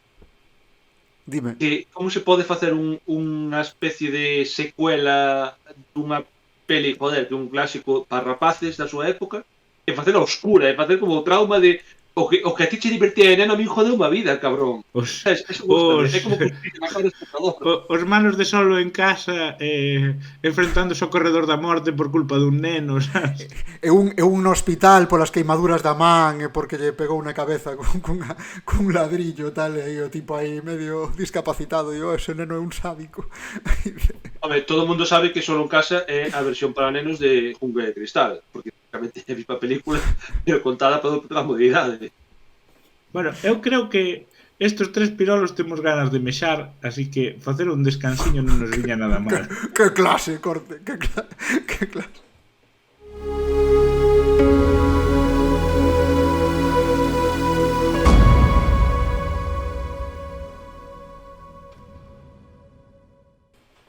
Benvidos de volta, se aguantastes o tostón anterior, ahora teredes moitos máis malos que tamén tiñan razón. E Paco vai nos a falar dun clásico dentro dos clásicos denostado no seu momento, feito 1000 veces e refeito 1000 veces, que é, Paco? Bueno, esa película clásica chamada Blade Runner, que supoño que o meu tocayo refírese a que hai varias varios cortes distintos da película, varias montaxes distintas. Eu aquí non sei até que punto vai haber moito debate, porque eu supoño que todos estamos de acordo en que Blade Runner os malos tiñan razón. É dicir, a ver, polo menos o malo que emite unha opinión política máis coherente, porque os demais sí que é certo que se dedican máis a liala, que é Roy Batty, Rutger Hauer, cando explica que lo único que busca é, bueno, non explica que o único que busca é a liberdade, pero ensínalle a Deckard o que é o medo e o que é vivir como un escravo. Claro, Para que pero non se sitúe, para que vivira debaixo dunha ponte sin internet nin nada durante estes últimos 40 anos, explicar que Blade Runner é unha novela, é unha película que adapta a novela Soñan os androides con ovellas eléctricas de Philip K. Dick, que se ambienta esta película no ano 2019. Hai que lembrar que unha película do ano 81, co cal era o futuro. A novela original ambientase creo que é no 92, e ten así algúns cambios, que basicamente é un mundo onde a humanidade vive é un futuro bastante pesimista, no que a Terra está prácticamente condenada pola contaminación, etc. A humanidade xa empezou a colonizar outros sistemas, e a hora de colonizalos axúdase non son exactamente androides, porque biolóxicamente son orgánicos, é dicir, son humanos, pero son creados industrialmente, que son os replicantes. Creo lembrar, non, sí, teñen unha base xenética real, é dicir, por exemplo, hai unha replicante na película que suponse que é un dobre dunha muller que existiu realmente. Son creados, pois eso, para facer os traballos máis pesados nas colonias estelares, etc. Escravos, son de obra escrava, non teñen ningún tipo de dereito, son como os clones de Wars, basicamente, e hai como un seguro para que non poidan rebelarse, nin sexan moi perigosos, que é a súa vida é breve. Están diseñados para vivir 5 ou 6 anos. como un Mac. Se houbera unha gran rebelión, supónse que acabaríase rápido. Tamén é certo que aí pode haber un pequeno burato de guión, porque en principio son fértiles, vale? Rebelen e viven pouco tempo, se enxendran outros como a eles, unha rebelión podería estenderse, pero bueno, non vamos a entrar nela. A película comeza ca fuga de 5 destes androides, destes replicantes, e cando sucede unha destas fugas, hai unha especie de corpo policial, non exactamente policía, pero un corpo parecido, oficial, que son os Blade Runner, que son máis ben como un corpo de cazadores de recompensas, porque eles, creo que na película non queda tan claro, pero na novela vese que hasta poden, en certo modo, como competir entre eles. Non é tanto unha cousa de protexer e servir, como senón de dar caza, son cazadores de replicantes. Estásme dicindo que os malos da película son os replicantes. Cando o protagonista é un picoleto a sueldo... Claro, exactamente. A película, aínda que a película son os malos, son os antagonistas, pero a película tamén toma partido por explicarche as súas motivacións. Son estas películas que humanizan os protagonistas. Non sei se humanizan nese sentido a palabra máis adecuada, pero enténdeseme. Neste caso, Blade Runner comeza con esta fuga, cando comezan a ser perseguidos, porque os replicantes, como son humanos normais a simple vista, poden infiltrarse na sociedade, a subir outras identidades ou que sexa, e hai como un test de empatía, porque son moi pouco empáticos. Os tipos que son man de obra esclava son os que son pouco empáticos, tócate los cojones, os empáticos son os seres humanos. Eso explícano polo tema de que como son de crecemento rápido, non? De que son como xente, son como nenos de 5 anos en corpos de xente de 25, unha cousa así. Entón, eu penso que xogo un pouco con este rollo de que os nenos son pouco empáticos, son máis, eu penso que xogo un pouco con este tema. E había unha proba psicolóxica de mirar movidas para saber se eras... Sí, é que eu digo, hai como un test que che miden a pupila, porque miden che reaccións, empezan che dicir cousas moi aberrantes. Por exemplo, en plan, podes comprar un abrigo de pel de can, sabes? Unha persoa dos nosos códigos culturais ou de pel de can provocará unha resposta fisiolóxica que nun replicante non provoca, porque un replicante... Ou dun señor do rural pensando, bueno, dependendo do can... Dice, se non levanta pluma para facer abrigo. O mellor o señor Humbersindo, pois dalle igual, pero pose que en principio non dá igual. Bueno, entonces Harrison Ford, que interpreta o Blade Runner Rick Deckard, que é enviado na persecución destes replicantes. A película, a verdad que a mí gusta moito porque unha mezcla de xénero noir completamente, con todos os arquetipos, incluído o protagonista con gabardina, cansado, a chuvia constante, etc. ligado co cyberpunk. De feito, creo que é a primeira película que ten unha estética cyberpunk, corrixídeme se me equivoco. Bueno, despois ten unha historia desas que che levan a empatizar e a comprender os motivos dos antagonistas. Eu creo que todos estamos máis ou menos de acordo pois un visionado da peli en que os replicantes non só tiñan razón porque teñen dereito a ser libre, vale, cometen excesos na súa fuga, pero todos cometeríamos excesos na nosa fuga se fóramos escravos. Se nos fugáramos dun sitio, normalmente... Como ben di a película ao principio da película, cando matan un replicante non se chama asesinato, chamase retirada. Eles retiran replicantes do mercado. É como se este ordenador funciona mal, pois ven o técnico e levacho. Sí, quitas a mazapocha da frutería. Con seres sintientes.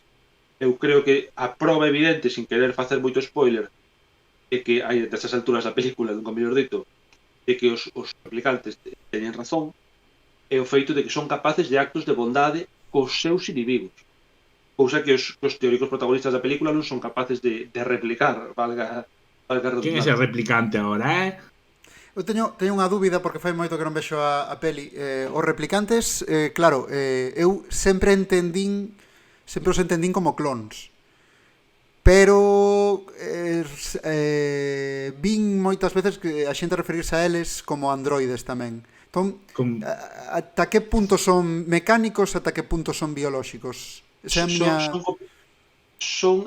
Cando vi a película pensei que eran robots, pero non, son completamente biológicos. Por eso, son porque como os de Alien. Sería tan fácil como capturalos, non, sería tan fácil como capturalos, abrirlles unha man, abrirlles o tez e ver que teñen. Neste caso un imán e co imán se pega o tipo. Se te pega un imán, eres un robot. Bueno, rapaces, primeira referencia a Alien en serio, do podcast. Acabo de facer aquí a corte. É que en Alien tamén hai replicantes e son uns tipos que a diferencia é que non en blanco. Eu creo que non é mesmo. Os de Alien son robots, de feito, claro, son capaces. Os de Alien son Terminators. Sí. E siguen operativos. En Blade Runner biolóxicamente son humanos. Por eso lle teñen que facer a proba para ver a toma de empatía e tal e cual. Ou encerrar os 4 anos a que pase a caducidade. É que eu, como son un puto esencialista, poño aí a miña dúbida moral, non? De que se son humanos, se teñen humanidade, sí que lles dou a razón. Se son robots, entón para mí son ferramentas e non lles dou tanto a razón. Pero eu entendo que tampouco, nin eu mesmo teño claro esta opinión, pero bueno, é unha cousa que eu creo que daría para certo debate, non? Bueno, debate como animal de granxa versus animal de compañía. Non ese debate, porque estamos falando de autoconsciencia. Estamos, quero dicir, un suxeito de dereitos, non, é unha persoa que é consciente de que, por eso, cando se fala de dereitos animais, realmente non son dereitos desde o punto de vista de que os dereitos son unha cousa que nos corresponde aos seres sintientes e pensantes. Pero, por exemplo, o robot de cortocircuito era plenamente consciente, quería aprender, relacionarse socialmente. Por eso, eu, a un robot nesas condicións, ou, por exemplo, no Home Bicentenario, para min, evidentemente, o protagonista do Home Bicentenario é un ser humano. De feito, como tal, é recoñecido. É que, claro, a min non me parece o mesmo desenvolver unha personalidade como tela programada, no sentido de que non... Porque unha cousa é emular respostas que den a entender que tes unha personalidade, e outra cousa é tela, aínda que sexan dúas cousas que desde fora non se pode... Se a peña lle interesa o debate, que nos diga, se quere un capítulo sobre... Tente razón. Sobre esbardalle de son conscientes ou non. Pero Cortes, saquei o tema porque despois vai volver sair. Que... Xa lo 2 veces, é verdad. Claro, pero neste caso que dicía Fer, sí, eles son completamente humanos. De feito, se vos dades conta, hai unha escena na que dous deles van interrogar a un dos que fabrica pezas biolóxicas para eles, que fabrica ollos. E o tipo di en plan, eu fixen os teus ollos, tal. E os ollos son... É como que os cultivan nunha granxa de ollos, digamos. Hostia, pero para xuntar todo... O sea, eu entendo que clones peña, pero fan aquí ollos xunto con esta cabeza, parece unha técnica moi jodida, E chega o francés e di, non sabedes cultivar ojos de forma ecológica. Hai que sachar mejor os ollos. Nunca se explica moito como é o proceso de creación, pero o produto é indistinguible dun ser humano. É dicir, por dentro ten esqueleto, ten osos, ten órganos internos, etc, etc, un cerebro que parece humano, etc. De feito, se vedes, non sei se vistes unha segunda parte na que Dios, se que mala é esa deixa, película. a min gustoume a segunda parte de Blade Runner. Bueno, o caso é que os androides son fértiles. Son fértiles, eso significa que teñen órganos reproductores. Por tanto, son completamente biolóxicos, vamos. E, de feito, entran na categoría de ser vivo, no momento no que poden nacer, medrar, morrer e reproducirse, antes de morrer. Entón é moito máis fácil non ter ser- unha granxa, ter unha Perdón, granxa de déxame facer un clones. comentario cruel. A non ser que sexas o fillo de Ana Obregón, vas a reproducir antes de Oh, un meme hai que sumarse Fray ao es su debate propio abuelo. Sí. Bueno, antes de que nos censuren de todo o podcast, eu traio-vos tamén outro dilema moral en canto a malos.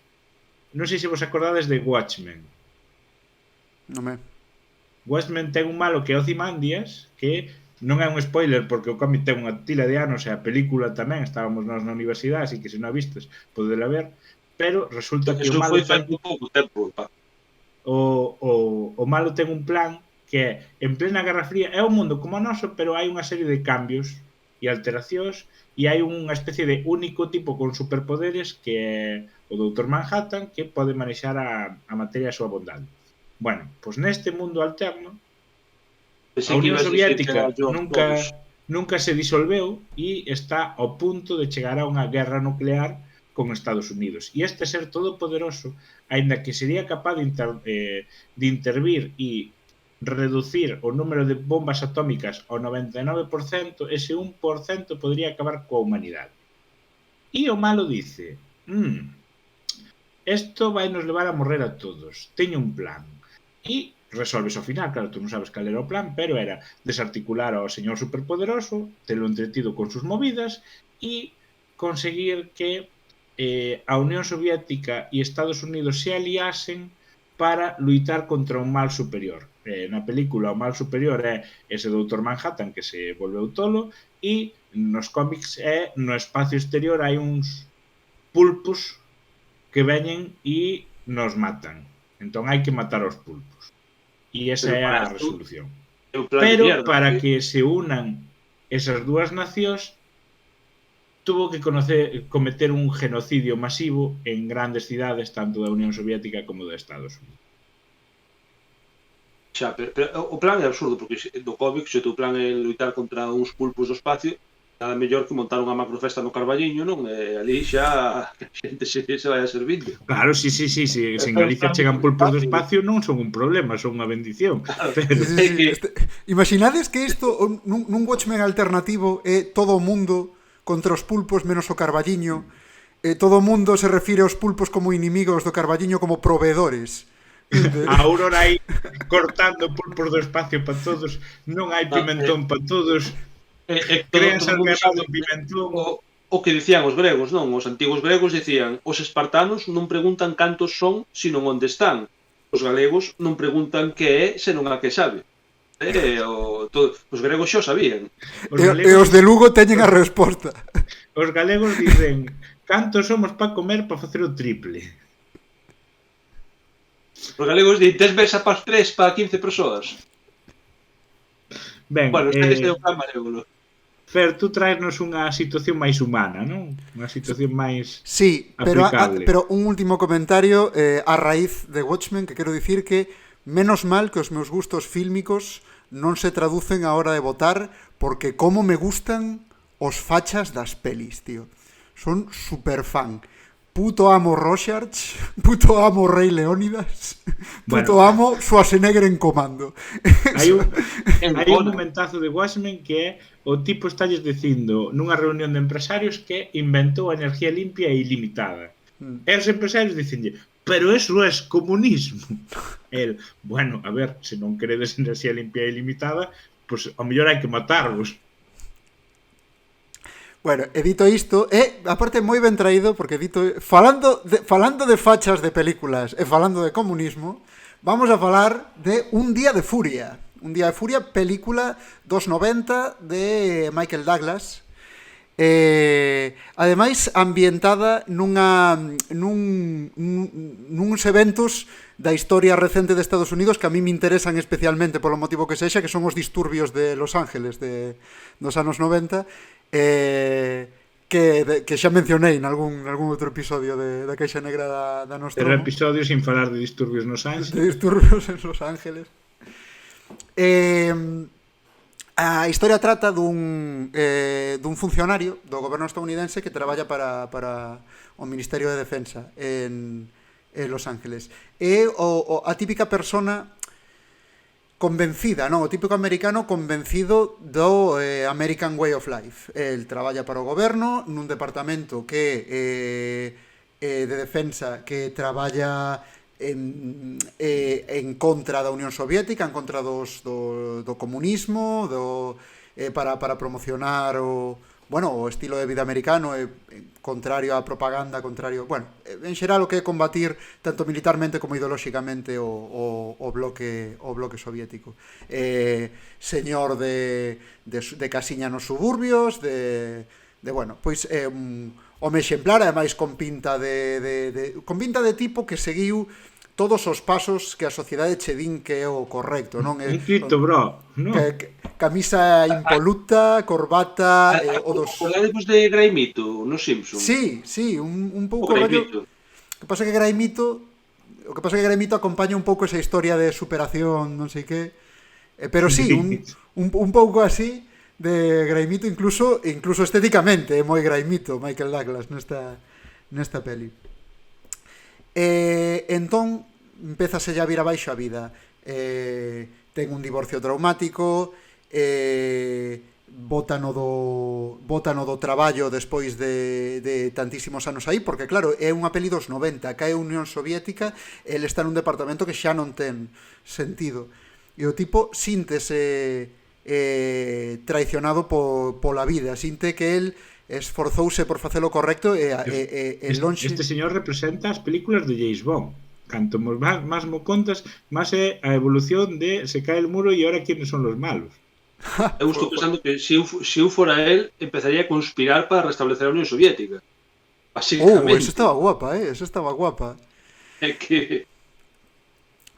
Total, que o tipo é incapaz de superar esos, de feito, despídeno, pero o tipo sigue vestíndose como para ir a traballar e chegase ali as inmediacións do traballo, pois queda completamente trastornado e ten un momento el síntese como estafado pola vida, sinte que a sociedade americana non é o que a el lle venderan, que está chea de aproveitados, que a xente traballadora e válida non se lle recompensa, e chega un momento, ademais un momento moi guai, moi mítico do cine, que ata está referenciado nun videoclip de Foo Fighters, no que está el nun destes atascos infinitos de Los Ángeles, cun calor incrible dentro do coche, rumiando o seu fracaso vital, e fai snap, que dirían os ingleses, e de a tomar polo cu, sae do coche, deixa o coche ali tirado no medio da autovía, e o tipo vai pola rúa montando un caos e a destrucción por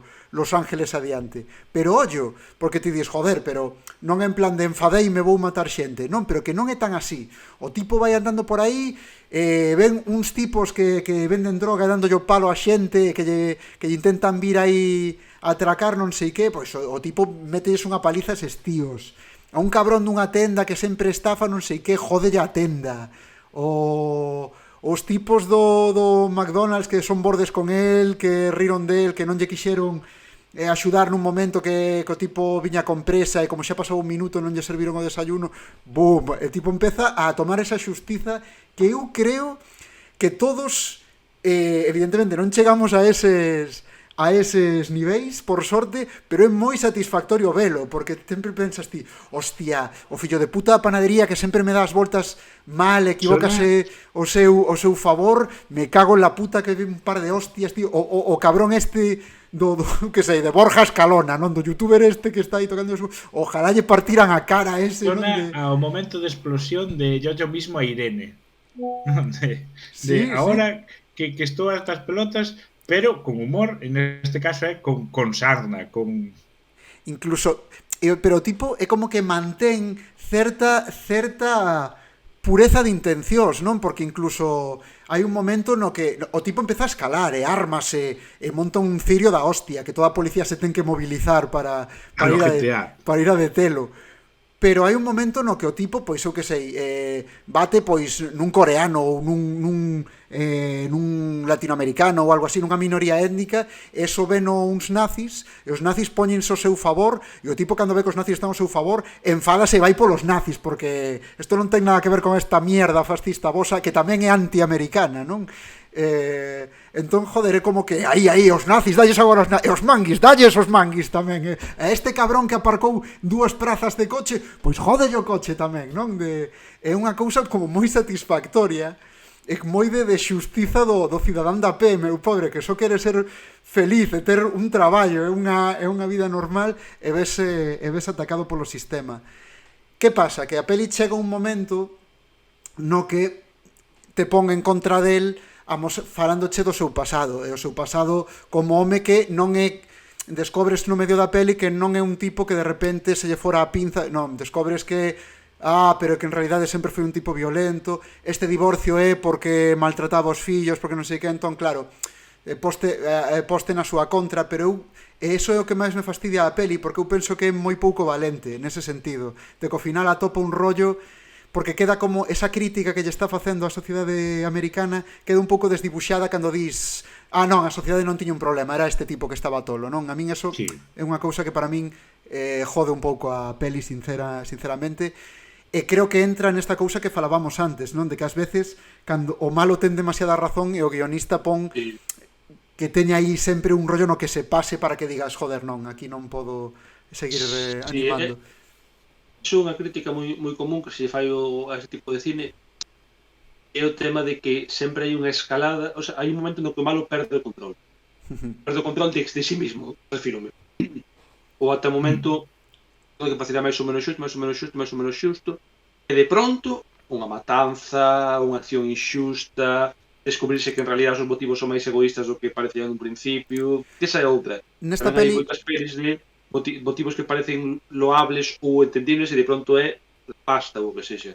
Nesta peli a min pareceme especialmente cutre como resolven iso, porque ni sequera é que o tipo se lleva a man, é que o policíaco está investigando, vai a casa da muller e descobre unhas cintas de vídeo nas que se ve a él sendo malo, non? É como que...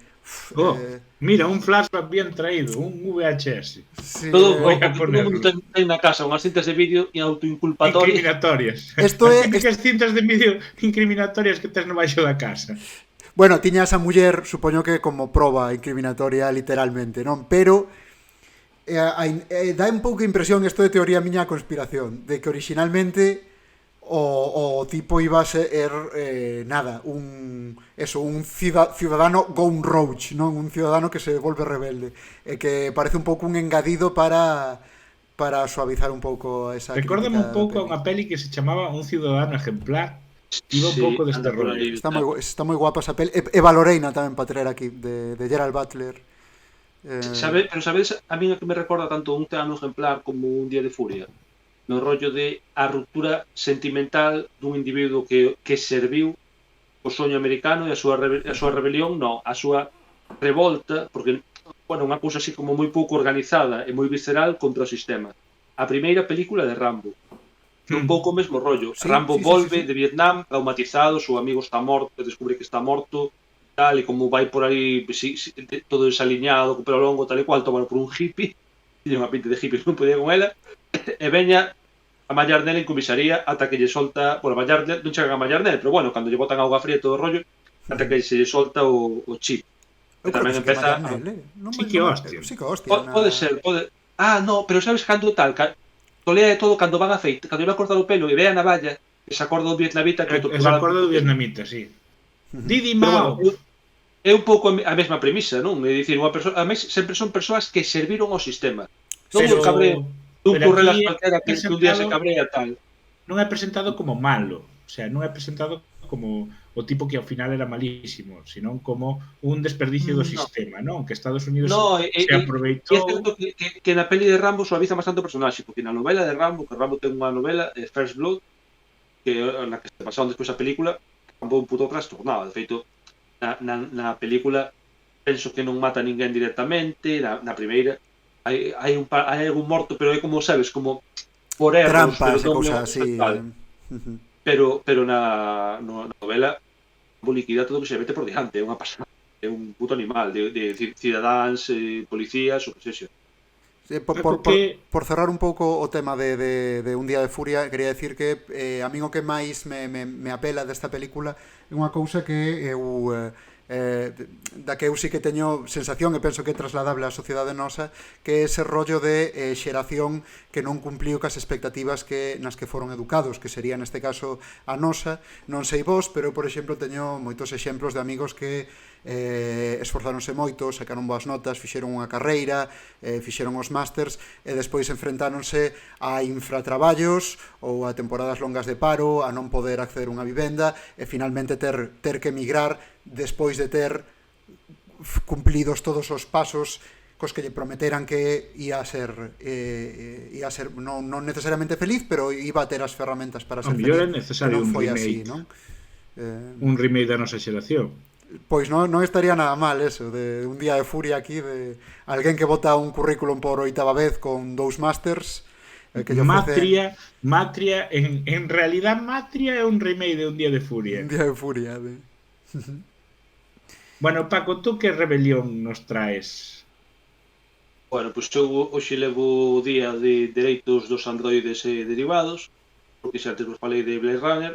Hoxe agora vou falar de Matrix, da triloxía de Matrix e tamén do seu spin-off, que non se soe ter moito en conta, pero que son unha serie de unha película antolóxica feita por serie de curtas que se chama The Animatrix, que se comercializou, foi directamente a DVD, na época na que se estaban esperando en cine películas. Canda a segunda película, me parece que foi. Sí, ou entre a segunda e a terceira, foi como para quitar o mono de estreas. Sí, además que traía algunha curta que era como explicando personaxes que aparecían de repente na segunda. En certo modo, perdón por facer o programa sin facer referencia ao universo expandido, é o Legends de Matrix, en plan que contextualiza e amplía historias de personaxes das películas. Por exemplo, na segunda película, ao principio, se vos acordades, cando están facendo a reunión esta na Matrix, na que se enteran de que un gran exército vai a destruir Sion, son os datos da Osiris. A Osiris é unha nave que se perdeu, e nunha das curtas de Animatrix chamase o derradeiro voo da Osiris, e cando ves o que lles pasou e tal. Entón, hai unha serie así de amexos moi variados, como pasa sempre nas pelis antolóxicas. Hai curtas moi boas, hai 3 segmentos moi bons e segmentos aburridos ou segmentos malos. E, por exemplo, todos teñen que ver. Hai un que me gusta especialmente porque é como unha historia de fantasmas, que realmente hai unha casa que está enfeitizada, pero o que pasa é que esa casa ten fallos da Matrix. Entón, a gravidade funciona raro, hai portas que non levan a ningún sitio, escoitanse voces, e claro, a peña, o Iker Jiménez da vida é como esa casa está enfeitizada. Técnicamente sí, pero é porque ti vives nunha gran simulación e esa casa funciona mal dentro da gran simulación. Pero o fragmento que me resulta interesante pola súa relación cas películas é que ti se ves a primeira película de Matrix, é imposible que empatices ca máquina. O único que che dicen ver que os humanos fixeron algo mal é cando Morfeo revela que ese gran efecto invernadoiro que hai no mundo real no futuro foi causa das explosións nucleares causadas polos humanos. É dicir, así que hai unha corresponsabilización, pero en ningún momento ti aí ves Matrix e estás contra as máquinas. Esa segunda sigue estando contra as máquinas. Sin embargo, na terceira, se vos dais conta, tamén sin querer spoilear moito Matrix a estas alturas, non vou ter en conta a cuarta, porque isto é como da época da terceira, e a cuarta sí que introduce un pouco unha certa ruptura narrativa. E me gusta a cuarta. Pero na terceira ti ves que as máquinas son capaces de chegar a acordos incluso coa humanidade no momento no que é necesario. E a primeira pista na que dis, coño, as máquinas, a mente racional se cala non é tan fría como pensamos, ou precisamente por ser unha mente completamente fría e racional é capaz de actuar con lógica, cousa que a veces non somos capaces os seres humanos. Se ves a curta unha das curtas de Animatrix, na que é unha curta dividida en 2 partes, na que contan a orixe da guerra como unha precuela das películas, daste conta de que as máquinas, en certo modo, tiñan a súa parte de razón. Evidentemente non tiñan a súa parte de razón cando nos convirten os humanos en baterías, pero bueno, Vamos por principio. As máquinas foron desarrollando conciencia de si mesma, os robots foron construídos por Bueno, seres non sei, a mí con móvil quedase mesmo batería moi axiña de Dios. Eu metía aí Mas hostia. hai un feto aí. No, pero é que Metía na curta é maravilloso porque ves que fan eso, robots para recoller o lixo e a peña hostiándos porque sí, sabes? Ves un tipo barrendo aí robótico e tú, pues voulle pegar a este tío. Bueno, as máquinas empezan a tomar conciencia de si misma e incluso na película ves que hai máquinas sexuais que son violadas directamente porque teñen como forma de muller e os humanos aproveitanse delas, pero rollo trátanlas bastante mal porque chega un momento no que chega a ver máquinas tipo Terminator con cobertura completamente humana, parecen humanos pero son máquinas. Cando as máquinas ven que os humanos se tratan mal perdón, fundan unha nación de máquinas no que hoxe é Arabia Saudí. Ali fundan a súa propia nación de máquinas na que queren ser libres. Simplemente queren, non sei exactamente que fan cos árabes, a verdade, eso non o explican moi ben, atendendo que soe pasar cos árabes cando unha potencia crea un país no seu territorio. Puxéronos aí na Arabia vaciada. Metéronos na... Eu non son moi optimista sobre o que lles pasou aos árabes, pero bueno. Foi por compensar... Esto demuestra que los judíos son máquinas. Bueno, espero que non. As máquinas tentan chegar a paz, pero os humanos din, non, nada dun país, nada de autodeterminarse nas máquinas, non, aquí deso non, aquí artículo 155 bombardeamos a Arabia Saudí. Entonces acaba habendo unha guerra entre máquinas e humanos. Que pasa? Que os humanos, os moi gañupos, cando bombardean o ceo, crean ese gran efecto invernadoiro que impide que as plantas merden, que dificulta muitísimo a vida humana, pero as máquinas súdallas. As máquinas, vale, quedan sin enerxía porque usaban paneles solares, pero din, non hai nada máis enerxético que o corpo humano. Entón é cando empezan a usar os humanos como baterías, como resposta. Acaban ganando a guerra e nunha mostra para min de magnanimidade, en vez de dicir, bueno, pois ahora vas estar sendo unha batería humana e vouche estar poñendo seguido, pois non sei, películas de Pajares Esteso ou capítulos de Sálvame, din, non, vou facer que estés nunha simulación dos anos, de finais dos anos 90, que recordemos foi a puta mellor época e Fer está de acordo da historia da humanidade, No, pero que vas vivir nuns anos 90 perpetuos unha simulación dunha vida normal. É que as simulacións anteriores fallaban e a peña matábase. Porque eran demasiado perfectas, sí. Pero o caso é que finalmente fanos vivir nunha simulación dos anos 90. Hostia, nunha simulación da época na que saliron da Nintendo 64, da PlayStation 1. Joder, na que empezan a salir... Na época de Matrix. Podía estar en Matrix vendo Matrix. É que máis lle pides? A mí pareceme que as máquinas se portaron ben, joder. Relativamente. Entonces, se tives todo o que os levou hasta aí, que foi o feito de que non foron tratados como, non digo como seres humanos, pero como suxeitos de dereitos, aínda que tiñan conciencia de si mesmas, intentaron ter un estado independente para vivir tipo Wakanda en su puto rollo sin que os molestasen. Pois nada, tiñan que ser bombardeados. E chega o momento que cando entran en guerra total, capturan a todos, bueno, matan e capturan os seus inimigos, os capturados empezanos a criar. Bueno, e o obxectivo non é lexítimo porque alimentaron a batería. Bueno, pois era alimentar unha máquina. E non será lexítimo, pero a técnica é bastante humana, bastante pouco criticable. Bueno, criticable sí que é, pero bastante empática. É como cando no corredor da morte durmen os presos antes de matalos. Pois, unha cousa así. Aquí, Foucault, defendendo que as máquinas teñan razón, estás poñéndote no lugar de Cifra, do personaxe de Matrix, non? Que fai un pouco este mesmo razonamento que fas ti. É que a mí tamén igual, mentres o filete cibernético me sepa a filete. Eso é de... No, a ver, eu non lle dou a razón eu entendo que os humanos loiten pola súa propia liberdade. Digo que as máquinas tamén loitaron pola súa liberdade, conquistárona, someteron os seus antigos esclavistas e cando puderon simplemente tratalos como auténtica mierda, deronlles polo menos a ilusión de que vivían unha vida normal. A mí eso pareceme, joder, bastante magnánimo. Di a verdade, Foucault. Que ganara eles, A tío que che jode é que, claro, que a simulación, o ser de finais dos 90, que che jode que tes que vivir perpetuamente nun mundo onde nunca se estrenou o Señor dos Anéis. Un mundo no que eres adolescente perpetuo. Eso tamén é verdade. Tamén me preguntei como farían para manter a simulación, porque, por exemplo, cando chegan ao 99, que fan? Borran a memoria de todo o mundo e volven ao 91. Un reset, supoño que será algo así. Reseteaban, non? O sea, os 90 como concepto, en plan, como os 80 que sempre vuelven, pois aquí igual. En plan, de repente volves a poñer de moda os pantalóns acampanados que se enchen de lama cando vas ao instituto. Que casualidade. A min unha cousa que consta que non ten que ver ca peli que me fai moita gracia e comentábamos outro día con Fer nos comentarios dun vídeo de YouTube como os nomes da tripulación que eran como hipermodernos para a súa época porque estaba cifra, interruptor, tanque, ahora rato, ahora hai como, sabes, os que eran así máis modernos, eso, tipo Switch, Cypher, tal, é como o próximo que vai ser Nintendo, xa, Nintendo Switch, que Super Mario, Webcam. Super Mario, ayúdame. TikTok, sabes, igual hai que facer unha rollo de ciencia ficción que o proto se chame TikTok e outro se chame ChatGPT. El que siempre tiene respuesta. O sabio é ChatGPT.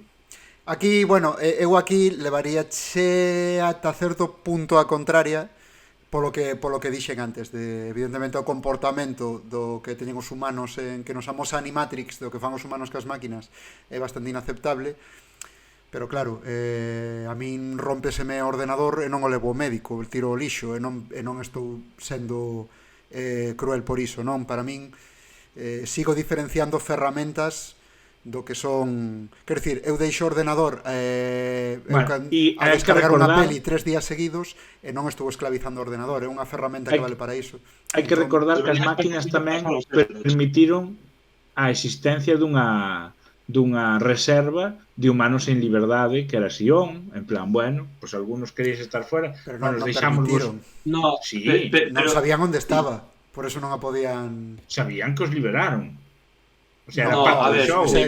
No. Eso... Parte do xogo era te montas tu Sion e logo el siguiente Neo os libera outra vez. No, pero eso era... A ver, está facendo bastante spoiler da segunda. Que Matrix Revolutions non a entendín, tío. Igual tedes razón, pero que non me acordo. Pero eso ten que ver con que os humanos e Sion son unha especie, creo, de reserva xenética. Porque sempre están os encargados de crear a semilla xenética da seguinte xeración. O que é un pouco absurdo porque a semente xenética supón que ten que dar variabilidade, pero ti se tes como 7 generacións distintas dunha cidade sen ningún tipo de achega xenética de outras partes do mundo que xa non hai seres humanos, ao final iso tiña que ser como os Borbóns, sabes? Hostia, unha matriz de Borbóns. Eso sí que iba a haber tiros no pé, macho. Entón, en vez de ser poño no pé. Eu poñemos un pouco como exemplo o tema de imaginade que eu teño o meu ordenador aquí correndo ChatGPT ou algo así, non quero dicir, eso ChatGPT non sinte, pero emula que sinte. Para nós chegará un momento no que sexa indistinguible, pero non é o mesmo, aínda que non o podamos distinguir. Entón eu por iso resístome a darlle a razón a Pero claro, tú se estás xogando un xogo da Play 1 nun emulador, estás xogando un xogo da Play 1? Sí, porque o xogo é o xogo. Pois estamos xogando a existir. Non. Quero dicir, estamos xogando a existir. Un cun emulador de existencia e outro con biología para existir. Non, que pasa? Que a máquina pode existir moitas máis veces que tú. Eu estou aí con Paco, porque, quero dicir, eu creo que aí partimos a base dunha lectura un pouco idealista ou espiritualista que distingue que o ser humano ten algo que distingue da máquina porque ten alma, por chamarlo de alguma maneira, e eu creo que os humanos somos fundamentalmente carne e impulsos eléctricos.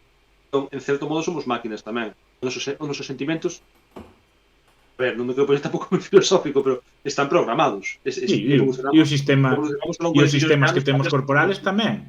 O sistema alimentario é, entra comida, sale caca, crea energía. Especificamente os sentimentos son a adaptación evolutiva. Quero dicir, evidentemente, eu si desenvolvo lazos de afectividade con outros seres como a min, ímonos a apoiar contra os elementos, contra os perigos, etc. É unha adaptación. Bueno, un parche. O igual que a un ordenador lle metes un parche. O sea, un ordenador, un programa. O meu ordenador ou o meu teléfono móvil a día de hoxe non os considero suxeitos de dereitos. Agora, habería que ver que pasen 50 ou 100 anos segundo evoluciona a tecnoloxía. Pero, por exemplo, como se chama esta peli do tío que se enamora do seu sistema operativo? Her. En Her, o sistema operativo era sentinte e buscaba interaccións. Non sei, a ver, Ser non é un debate doado, porque realmente pola parte da máquina é irresoluble no sentido de, claro, non podes distinguir o que é real do que non é real, Sabedes, pero sabedes, se damos a volta pola parte humana, resolvémoslo pola vía dos feitos. sabedes o que me pasa a min tamén, rapaces? Que igual teño aquí un pouco de carraxa acumulada porque eu, como son informático, xa estou escravizado polas máquinas. Entón eu penso que ese é o meu problema aquí de... E nós que traballamos para a xente xa estamos esclavizados pola humanidade. Claro, pois como traballades para a xente, dicides, joder, a ver se me llegan as putas máquinas. Eu como no, informático digo, no, eso non é humano. Ves Matrix e ves que Neo é un hacker da hostia, tal, non sei que, e ti dice, seguro que eres informático porque biches eso pensaches, joder, como mola ser hacker, tío, estar aí teclando no ordenador que pasan cosas chulas. Non podo negalo ao 100%. Non podo negalo ao 100%. Bueno, isto pasa moito. Eu creo que temos que ir levando a fin este programa. Quedármonos moitos malos vos no tinteiro. O mellor, se queredes e vos gustou, podemos facer outro especial de malos que tiñan razón. E quédanos abrir a man e enseñar cal é o noso futuro programa. Antes de que fales do futuro programa, antes que falabades de como conocían a vosa nai, hai un detalle sobre malos que tiñan razón que deberíamos ter en conta e non rememoramos, que é que Barney Stinson está convencido de que en Die Hard Bruce Willis é o malo de Die Hard. De feito, refírese a él como o malo desde a película que iba polos condutos de ventilación. Hostia, non E me cando acordo lle din, Barney, por última vez en Die Hard Bruce Willis non é o malo, e el di algo así como, jaja, como que non? Pero chega a argumentalo, porque de eso non me acordo. Non argumenta. O único argumento que lle acordo a Barney Stinson é sobre os Ewoks para saber que a súa moza era máis bella do que dicía que era. Exacto. E o de Karate Kid, que tamén é de Barney Stinson, no? Que comentamos antes. Bueno, Paco, paso a batuta de presentar o seguinte programa. De que irá este seguinte programa? Bueno, pois o seguinte programa é un tema que imos tratar con máximo respeto, porque non quero que pensedes que vamos frivolizar con el. Imos falar da obesidade no mundo do cine. É dicir, as películas das que aparece esta condición, como se resolve, non tanto películas que teñan que ver ca obesidade, sino unha caixa de personaxes obesos, no que eso teña algún tipo de peso na trama, etc. Que ben fixeches corten deixarlle aquí a Fuco dicilo, porque a corte máis eu tiñamos aquí acordado gordos no cine. A ver, peso 104 kilos. Peso, digo ahora, peso 104 kilos. Se alguén me acusa de gordofobia, séntome encima del. E aquí Fuco dicindo, non, xente que, bueno, pois presenta unha condición de IMC alto, non sei que, e nós aquí, pois os gordos no cine. Xente... Eu amenazo con sentarme en quen me diga. Eu son unha persoa profundamente diplomática. Así me gusta. Bueno, pues... son unha persoa licenciática porque teño unha licenciatura, pero... Pois, moi ben, grazas a todos por escoitarnos, mandamos moito amor dende a nosa maldade, só nos queda despedirnos, que lle dedes like, que compartades, que faledes de nós, ben ou mal, todo depende de o que vos parezca maligno, e paso aos meus colegas que se despidan tamén. Saudiño, moitas gracias por vernos. A próxima vez que vexades un faraón non o dubidedes. Atadeo. Ata a próxima.